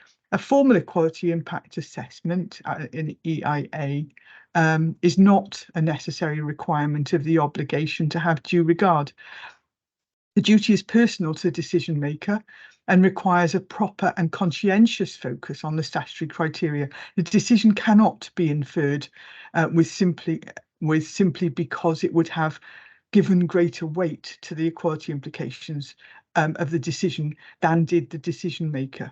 Essentially, the decision maker must be clear precisely what the equality implications are when they are put in the balance, and the decision maker must recognise the desirability of achieving them. But ultimately, it is for the decision maker to decide what weight they should be given in light of all relevant factors. The decision relating to Home View Phase 2 scheme, to which Councillor Perry refers, and proposals contained within it, in addition to an analysis of the steps taken by the Council, in exercise of its duties under section 1491 of the public sector equality duty is fulfilled in substance by the EIA carried out in respect to the local housing strategy. Thank you. Yeah, just still not clear as to how a housing strategy covers the shared surface, which is a design. Councillor Perry, may I remind you again, you are supposed to wait until I invite you. Oh, sorry, I'll start again. Invite you again. Supplementary, very short question, not a statement, please. Thank you. Yeah, right. Sorry. Start again. So, does a EIA on a strategic document really cover design details such as a shared surface? Thank you, Councillor Perry. As indicated in the answer that I've just given, the public sector equality duty is fulfilled in substance by the EIA carried out in respect of the local housing strategy. So yes, thank you. Thank you, Leader. Thank you, Councillor Perry. Question number 30 from Councillor Perry to the Cabinet Member for Education, Arts and Welsh Language regarding replacement primary school in St Nicholas. Councillor Rhiannon Birch, please. Thank you, Madam Mayor. Thank you, Councillor Perry. Councillor Perry continues to ask essentially the same questions about this development in his ward, and given that Councillor Perry was present at all the planning committees when this was discussed and determined, he is fully aware of both the planning application and the decisions which sought to balance the competing material considerations as set out in the proposals for the new school and the associated planning committee report. The 2020 application related to the increase of pupils from 126 places to 210 places, plus the inclusion of a much needed nursery for the school and village. On receipt of the refusal of the application, the proposals were revisited and the comments of the committee considered. However, due to the condition and limitations of the existing building, there remained an urgent need to replace the buildings and facilities to ensure existing and future pupils had a fit-for-purpose facility. The changes between the 2020 refused application and the 2022 consented application primarily related to the size of the building. On-site parking was also carefully considered and designed to reduce the impact on the village of St Nicholas. The proposals sought to improve on the existing situation with very limited on-site parking and no drop-off facility for parents. The external palette of the building was also changed to reflect a more rural setting. A comprehensive engagement programme was undertaken, both from an education and a planning perspective, which included representation at community council meetings, alongside a significant amount of communication since the consultation period to address any questions raised by residents. I am happy that the scheme that was submitted and approved balanced all the relevant competing demands and will provide much needed new accommodation for the children who will attend the new school in St Nicholas.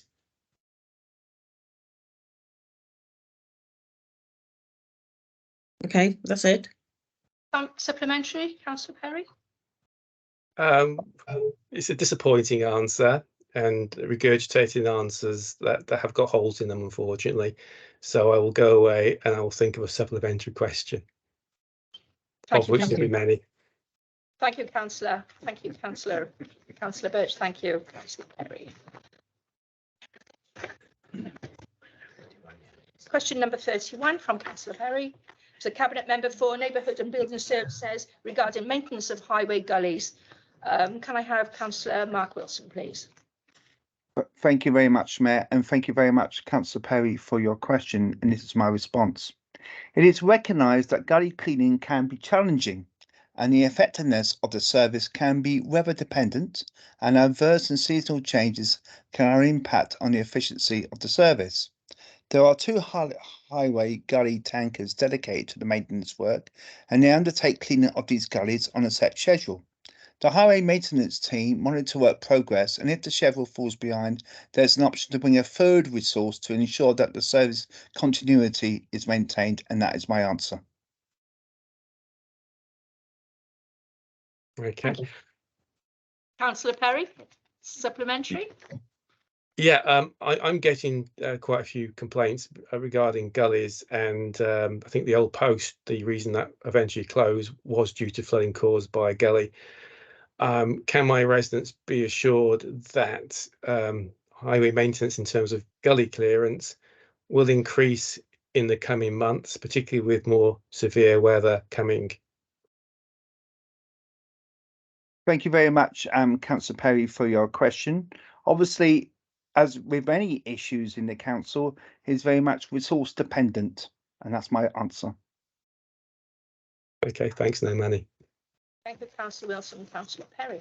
Question number 32 from Councillor Perry to the Deputy Leader and Cabinet Member for Sustainable Places regarding the removal of healthy mature trees.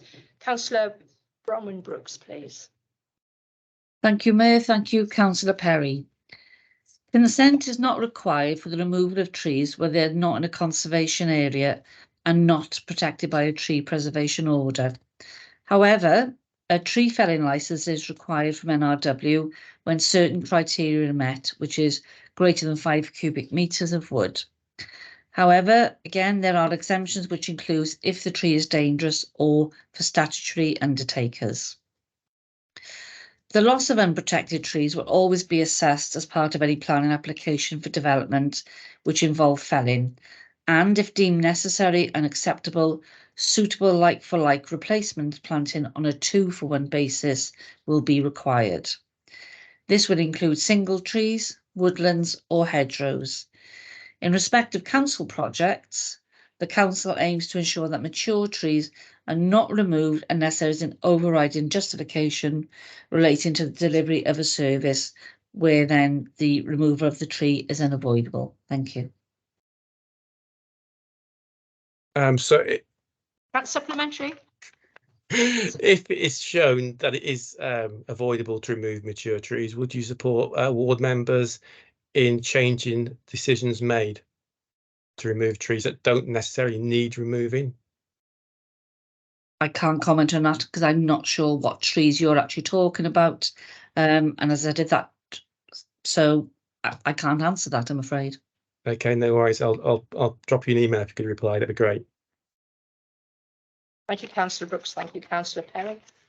Question number 33 from Councillor Perry to the Deputy Leader, Cabinet Member for Sustainable Places regarding construction projects. Councillor Bromwell-Brooks, please. Okay, thank you, Mayor, and thank you, Councillor Perry. Both national and Welsh Government are currently considering how whole life carbon assessments can be incorporated within the planning system so that a uniform approach can be taken both in respect of the reuse of buildings and for new development proposals. However, currently neither government has produced clear policy guidance to be used in the planning process as yet. Notwithstanding this, as part of the local plan review, the planning policy team are currently investigating the scope to use planning policies to require all dwellings and commercial buildings to be built to higher standards towards net zero carbon. And this is more than building regulations requirements. And the potential to require whole life carbon assessments or similar for major developments. This kind of policy approach must be evidenced with viability work to ensure that it is deliverable, or it may not get through the local plan inquiry process. And I think I'd also like to add that the standards and quality associated with affordable housing development is rapidly changing in Wales. And that since the 1st of April 2021, all new social housing developments in Wales, which are supported by Social Housing Grant, commonly known as SHG, will have to achieve an energy efficiency rate of EPC-A, SAP 92+, and use a fabric first approach. Also, in the autumn of 2021, the new Welsh Government Design Quality Requirements, which is known as the WDQR 2021, were implemented, placing a greater emphasis on achieving EPC-A rating by using modern methods of construction, and particularly off-site manufacturing, which is commonly known as OSM techniques, along with the use of non-fossil fuel-based heating and hot water systems. In response to this, the Council's housing development team is ensuring that these new rigorous design and energy efficiency standards are realised in all the current and future housing developments that are being brought forward. The council is also committed to using off-site construction methods wherever practical, and the development programme includes a new homes designed and constructed that are panelised 2D or modular 3D or structural components manufactured off-site, and these then will improve thermal efficiency, air leakage and construction quality. The housing development team is ensuring materials and especially the timber used in the structural frame, roofing structure and internally are sustainably sourced. We fit energy efficient electric heating and hot water systems, as gas-fired heating systems will be phased out for new build homes from 2025. We also install solar photovoltaic panels, PV, and improved energy efficient windows and doors, as well as decentralized mechanical extract ventilation, commonly known as DMEV, to improve air quality and remove moisture from the home. To minimise the wastage of water, we are fitting low flow sanitary ware, a shallower bath, and diffusers on tap fittings, as well as rainwater harvesting systems.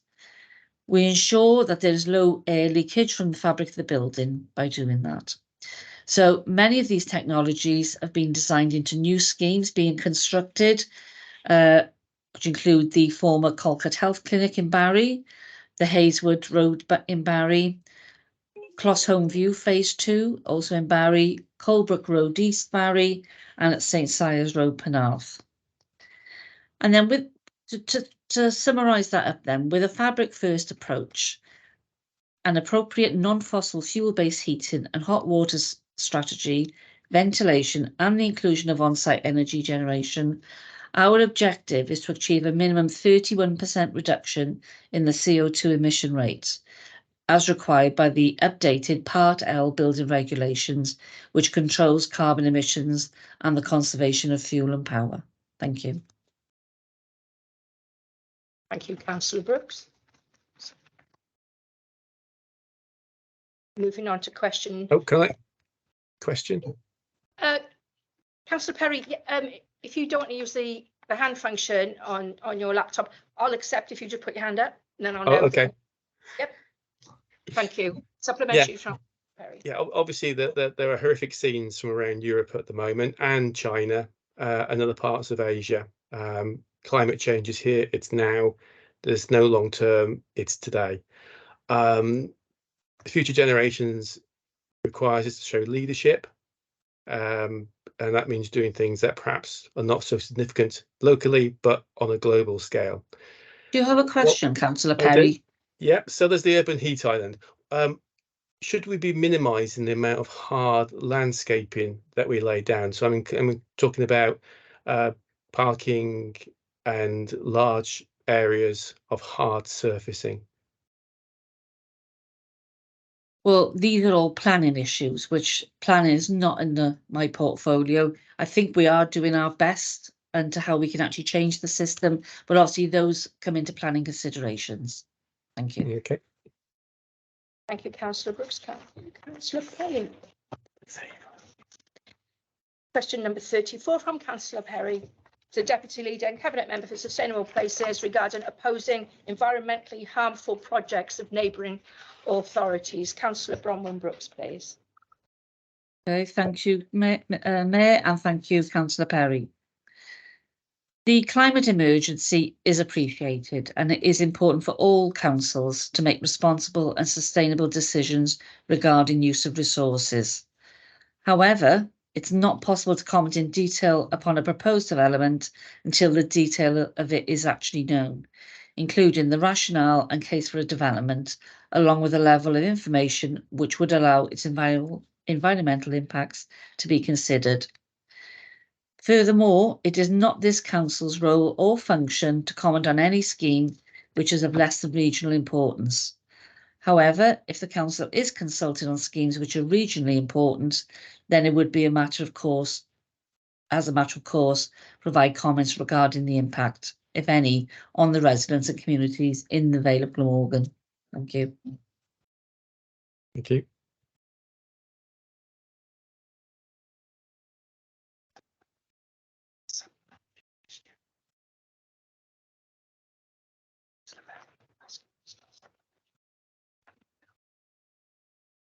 You don't have your hand up, councillor, so I assume you don't have a supplementary, councillor Perry.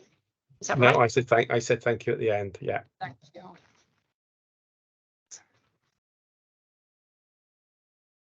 Moving on to question number 35 from councillor Perry to the Deputy Leader and Cabinet Member for Sustainable Places regarding solar park proposals for the Vale of Glamorgan. Councillor Bronwyn Brooks, please.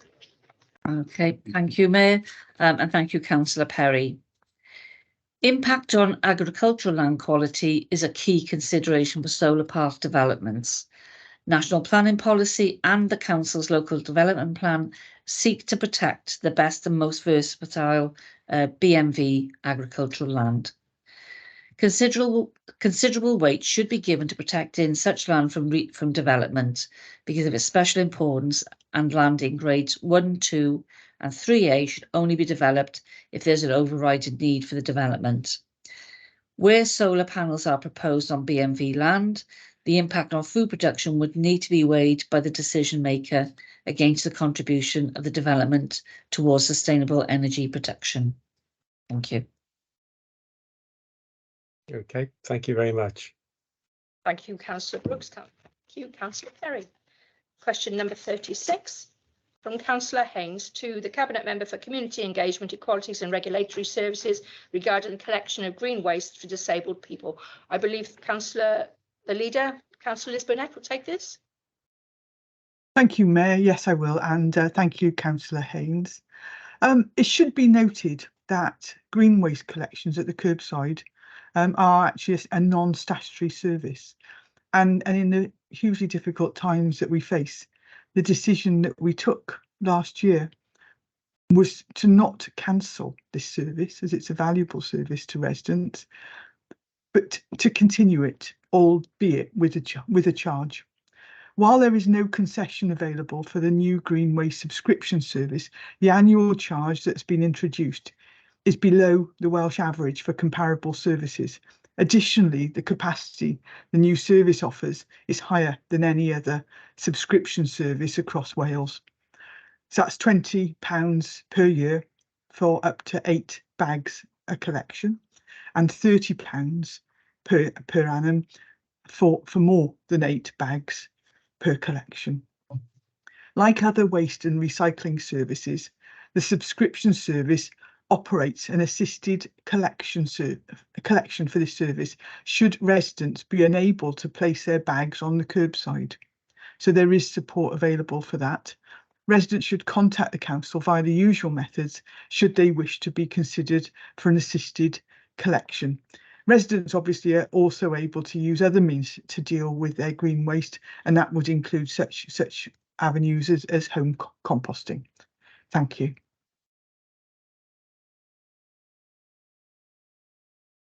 Thank you, councillor Haynes, for your question, and thank you, leader. Sorry, do you have your hand up? Sorry, councillor. Go ahead with your supplementary. Sorry. Yeah, thank you, Mayor, and thank you, councillor Burnett. Section 20 of the Equalities Act establishes a duty for service providers to take such steps as it is reasonable to have to take to avoid putting disabled people at a substantial disadvantage. With reference to this in section 1 stated in my question, please can you tell me how the council is conforming with these statements, and how the cabinet member please provide me with information. Sorry, I'm listening to myself repeat.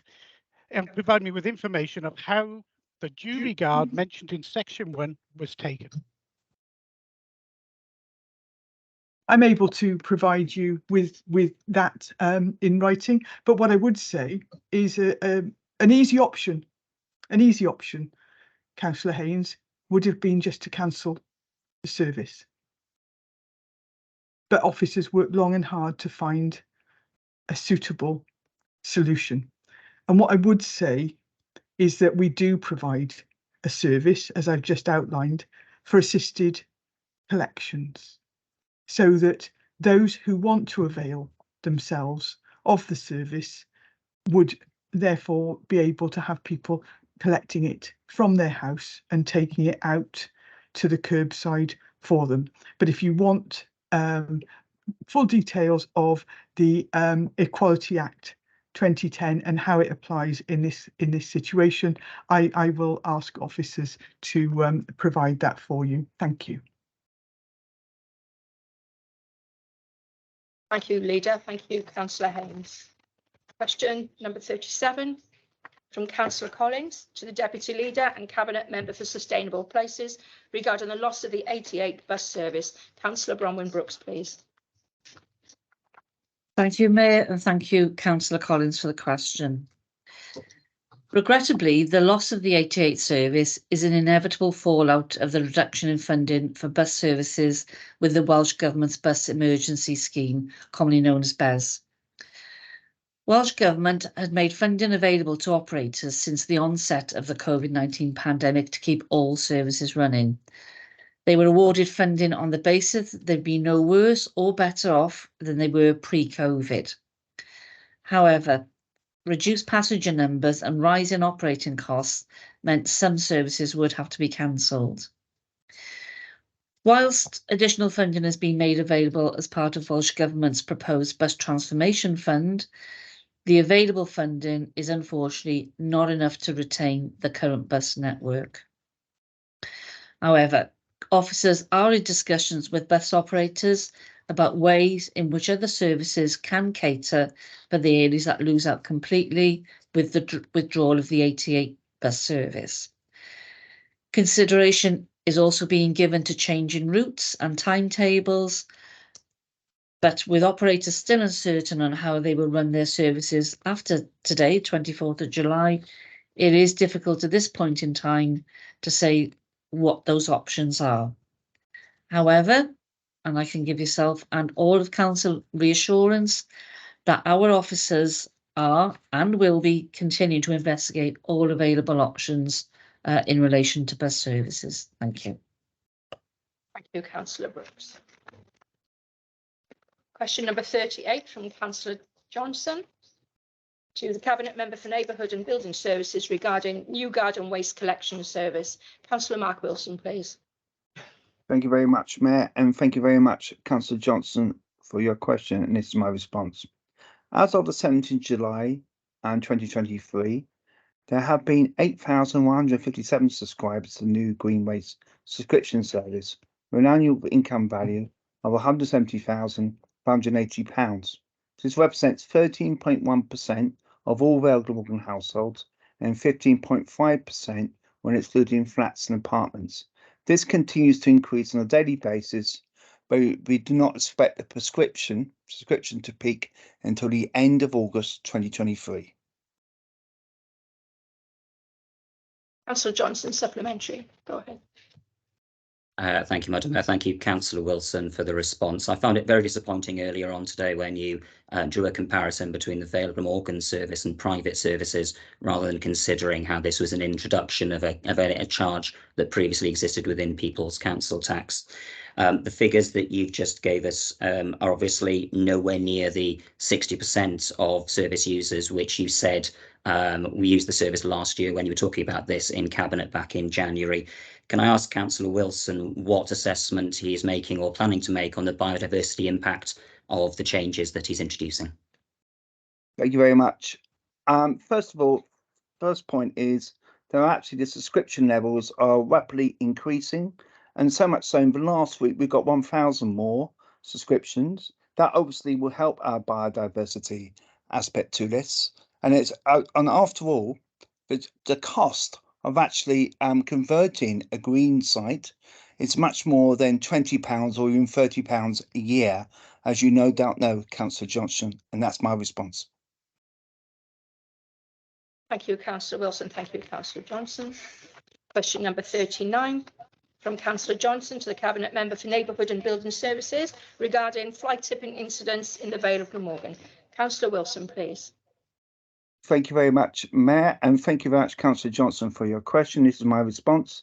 To date, there has been 94 fly tipping incidents reported between 1st of January 2023 to 30th of June 2023. In comparison, the same period, 2022, there were 145 incidents. And that's my answer. Councillor Johnson, your supplementary, please. Thank you very much for that answer.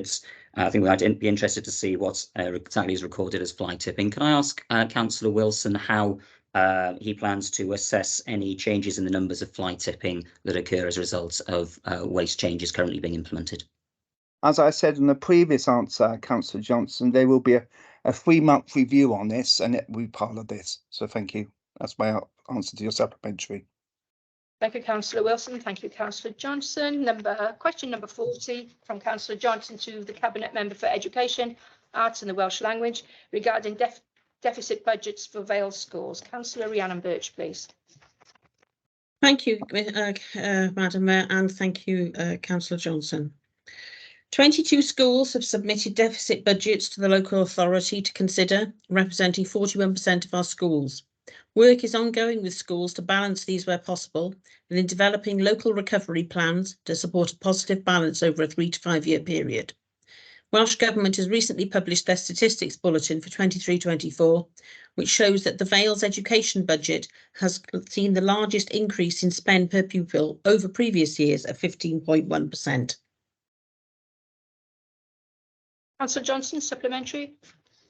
Thank you very much for that information. Obviously, 40% of schools setting a deficit budget is not a great situation. Does the Cabinet Member have any idea of the number of redundancies that will be affected in Vale schools as a result of the current situation? Not that are true redundancies rather than natural wastage, no, but I can find out for you and come back and give you a written answer on that. Thank you, Councillor Birch. Thank you, Councillor Johnson. Question number 41 from Councillor Johnson to the Cabinet Member for Education, Arts and the Welsh Language regarding free school meals during the summer holidays. Councillor Rhiannon Birch, please. Thank you for the question. Thank you, Madam Mayor. This is a somewhat strange question, given that the suspension of the service is primarily due to Plaid Cymru not being willing to support the scheme in the Assembly. Perhaps Councillor Dr Johnson needs to ask his Leader of the Senedd what his plans are. A number of schools will be operating a food and fun school holiday enrichment scheme over the summer holidays, which provides provides food and nutrition education, physical activity, enrichment sessions, and healthy meals to children during the school summer holiday. But I know that you will be pleased to hear that we're currently looking at what we can manage within the resources available in our budget at the moment. Councillor Johnson, supplementary. Thank you for the response, or your tongue in cheek. A number of councils have set out plans to replace that funding and provide free school meals for eligible children over the holiday period. What consideration has been given to that in the Vale, and what costs, and why not? Why is that not being taken forward? Well, as I just said, we are looking at doing that in the confines of our budget at the moment. So I don't know that that's necessarily true. Thank you, Councillor Birch. Thank you, Councillor Johnson. Question number 42 from Councillor Bruce to the Deputy Leader and Cabinet Member for Sustainable Places regarding bicycle lanes in Ruth. Councillor Bronwyn Brooks, please. Okay, thank you, Mayor, and thank you, Councillor Bruce, for your question. The active travel improvements, which are funded by Section 106 contributions, were subject to 2 rounds of consultation and no objections were received about the scheme. The aim of the improvements was to make it easier for all, which includes disabled users, to travel around routes by either walking, cycling or wheeling. Residents on Porthkerry Road did make contact with officers when the scheme was well into construction, and were advised that previously there were no allocated parking bays or indeed disabled bay parking, and that there was available parking a short walk away from their homes. I would advise individual residents to contact the council's highways team if they wish to discuss disabled car parking bays, and they can do this then by visiting the council website or contacting C1V, where they will to give them some more information and assistance. So active travel scheme consultations are always made available on the council's website, and I would encourage residents to contact the team if they have any issues or objections to a scheme as early as possible, so that these can be factored in as part of any feasibility and design work. Thank you. Thank you, Councillor Brooks. Thank you, Councillor Bruce, supplementary. Yes, the Disability Wales Act states that if you need a park close to your home, your local council can help. Why, therefore, were these disabled tenants, and they are tenants of the council, not afforded the courtesy of being asked about their parking needs before the cycle lane was agreed? There are trees and lampposts that will block being able to park in their front gardens. All I can reiterate is what I've already said, is that there were two rounds. Please let me answer. There were 2 rounds of consultations. Also, local members would have been consulted as well. So there were plenty of opportunities there to consult. But if anybody does have a request for that parking bay, I would encourage them then to either contact C1V or the council's website, but obviously C1V if they haven't got website use. So I would urge them to contact there, and then obviously those can be looked into and investigated, and that is under the Equality Act. Thank you. Thank you, Councillor Brooks. Thank you, Councillor Bruce. Question number 43 from Councillor Charles to the Cabinet Member for Social Care and Health regarding Armed Forces Covenant. Councillor Eddie Williams, please. Thank you, Mayor, and thank you, Councillor Charles. As a signatory to the Armed Forces Covenant since 2011, we are committed to supporting our armed forces community and ensuring that veterans and their families are not disadvantaged by their service. I was delighted when the Council was awarded the Defence Employers Recognition Scheme Gold Award last year in recognition of that support. I'm happy to confirm that the Armed Forces Independence Payments, War Disablement Pensions and War Widows Pensions are disregarded as an income for all means tested benefits. However, any Armed Forces occupational pension, including lump sums, would be considered as income in means testing.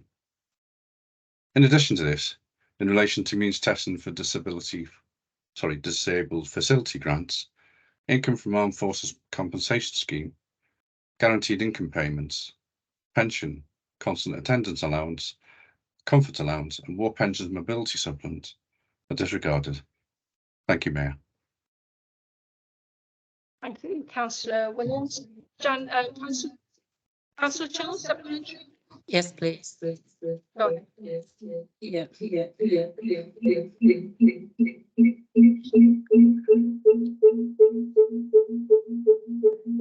Councillor Charles, I seem to have lost you. Yeah. Is that better? Thank you. Go ahead.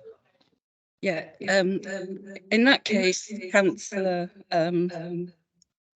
Eddie Williams, I'd like to thank you for your answer. But do you think it's fair that compensation received by civilians for their injuries is exempt from our means testing, while compensation received by ex-service personnel for their injuries is not exempt in certain cases from our council means testing on grants and events, etc.?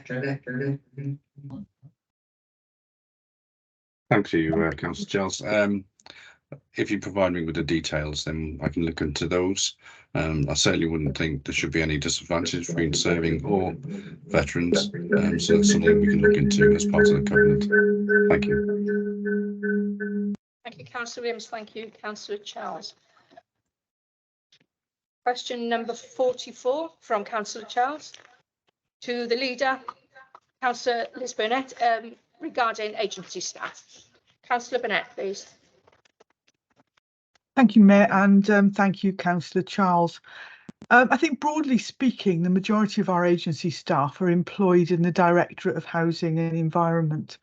We work collaboratively with our trade union colleagues to continue to review this arrangement, as such utilisation assists us in managing the peaks and troughs of our workload, both efficiently and effectively. Agency staff are engaged through the Council's contractual arrangement with a company called Matrix as an efficient and effective method of engaging staff at pace, whilst also ensuring all recruitment processes are adhered to.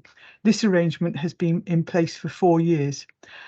The employment of agency worker numbers as at July 2023 is as follows. In environment and housing, we have 105 members of staff, 6 in learning and skills, 12 in resources and 35 in social services, giving a grand total of 158. So that's as of July 2023. Thank you. Thank you. Oh, Councillor Charles, supplementary. Yes, please, Madam Mayor. Thank you very much. Having had to deal with HR recently, I was... Councillor Charles, for the benefit of the members who are listening remotely, can you please use the headphones, please? I took him out because it seemed better. There you are. How are we doing? Still there? Yeah, it's still echoing, Councillor. She hasn't muted the mic.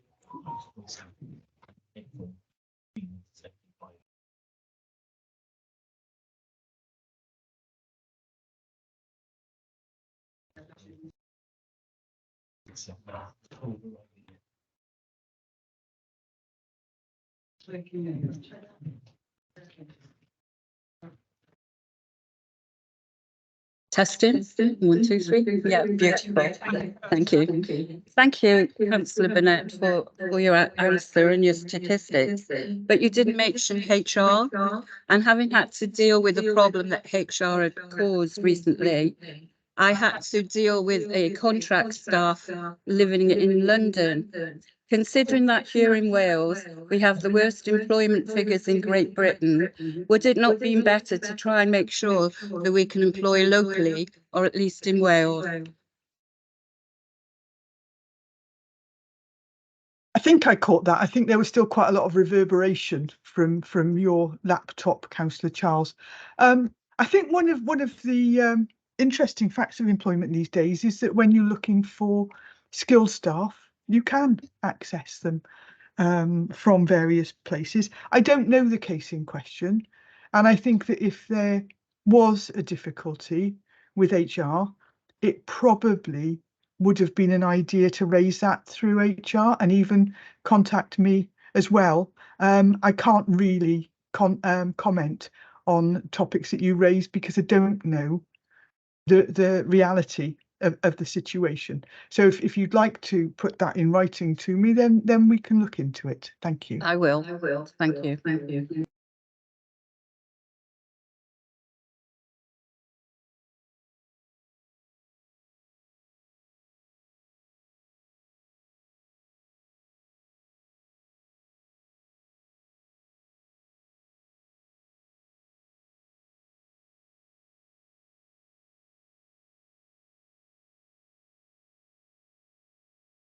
I think the mayor's microphone might be muted.